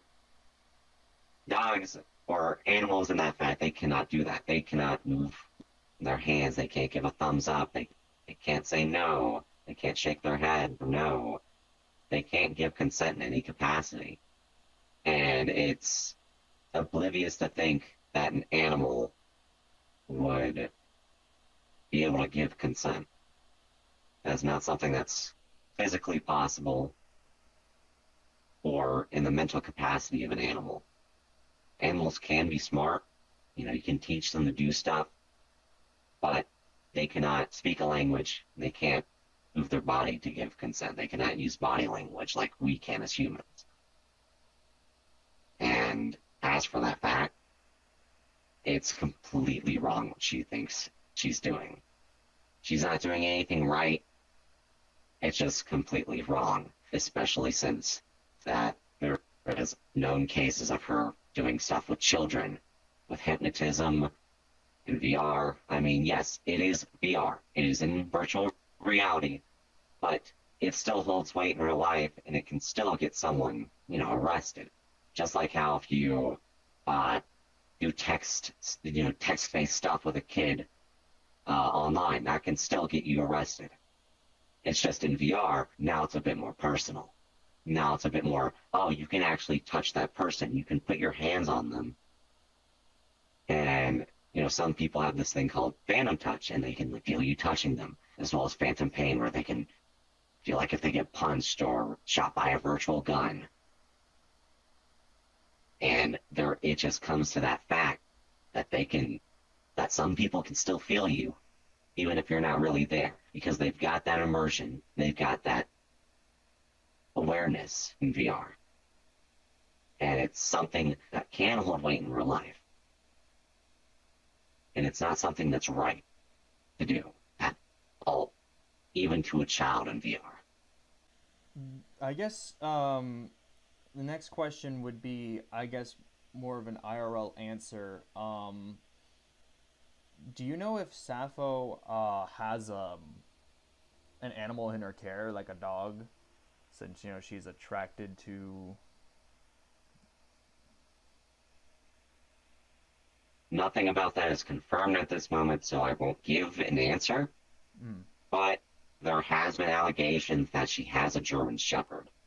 But since that's not confirmed, it can't be, it can't be set in stone like, hey, they have a German Shepherd. So I'm not going to say they do, but this is just what I've heard. This is... also bringing to light, because she did kind of compare her, let's just say, a condition to Stonewall. So does she often compare bestiality to the LGBT? Judging by her video, that would probably be a yes. I mean, she's argued about it being the same thing as coming out as gay or lesbian or trans or whatever. The fact of the matter is it's nothing like that. Bestiality is prohibited by law. It's very illegal in a lot of states, and it can, get you put in jail. And to say it's the same thing like coming out as gay or bisexual or whatever, that's not correct at all. It's not like that at all. Because, coming out as gay or bisexual or whatever in those times, yeah, you got hate for it. There was a lot of people that got a lot of hate. And sure, there was violence. But in the end, we all came to, accept that. Like, oh, you like another guy. Cool. And, oh, you like another girl, but you're also a girl. Cool. And stuff like that. And, we're the same species, so that's okay. Bestiality or zoophilia or whatever you want to call it, that is touching another species. That is doing stuff to another species that does not communicate in the same language and does not have the ability to consent. I want to keep talking about consent, but it's just the fact of the matter that animals cannot consent, you know? And saying that it's the same as coming out as gay or any of that shit, yeah, no, it's not. It's very much not the same. I mean, it's really just something that's not right in any capacity, and it's a bad thing that a lot of people don't like. I think we have it all squared away, actually. So, well, thank you for coming on, Anon. I do very much appreciate this. You're welcome. With this interview, we have a testimony to the claims in this video. Make of the allegations as you will. I can understand if you wish to wait for more information before making a conclusion. As for me, while I don't believe Sappho is a pedo or anything like that, she should absolutely correct herself around minors. These receipts establish the allegations, so make of them as you will. Though, a lot of the receipts are in need of more context. To the potential victims of Sappho, if you are watching this, or to Sappho if you are watching this, you may contact me on Twitter and we can get the ball rolling. I am here to listen to all voices. If the allegations are false and can be proven so, I will gladly take the L. If they are true, well, my work is done here.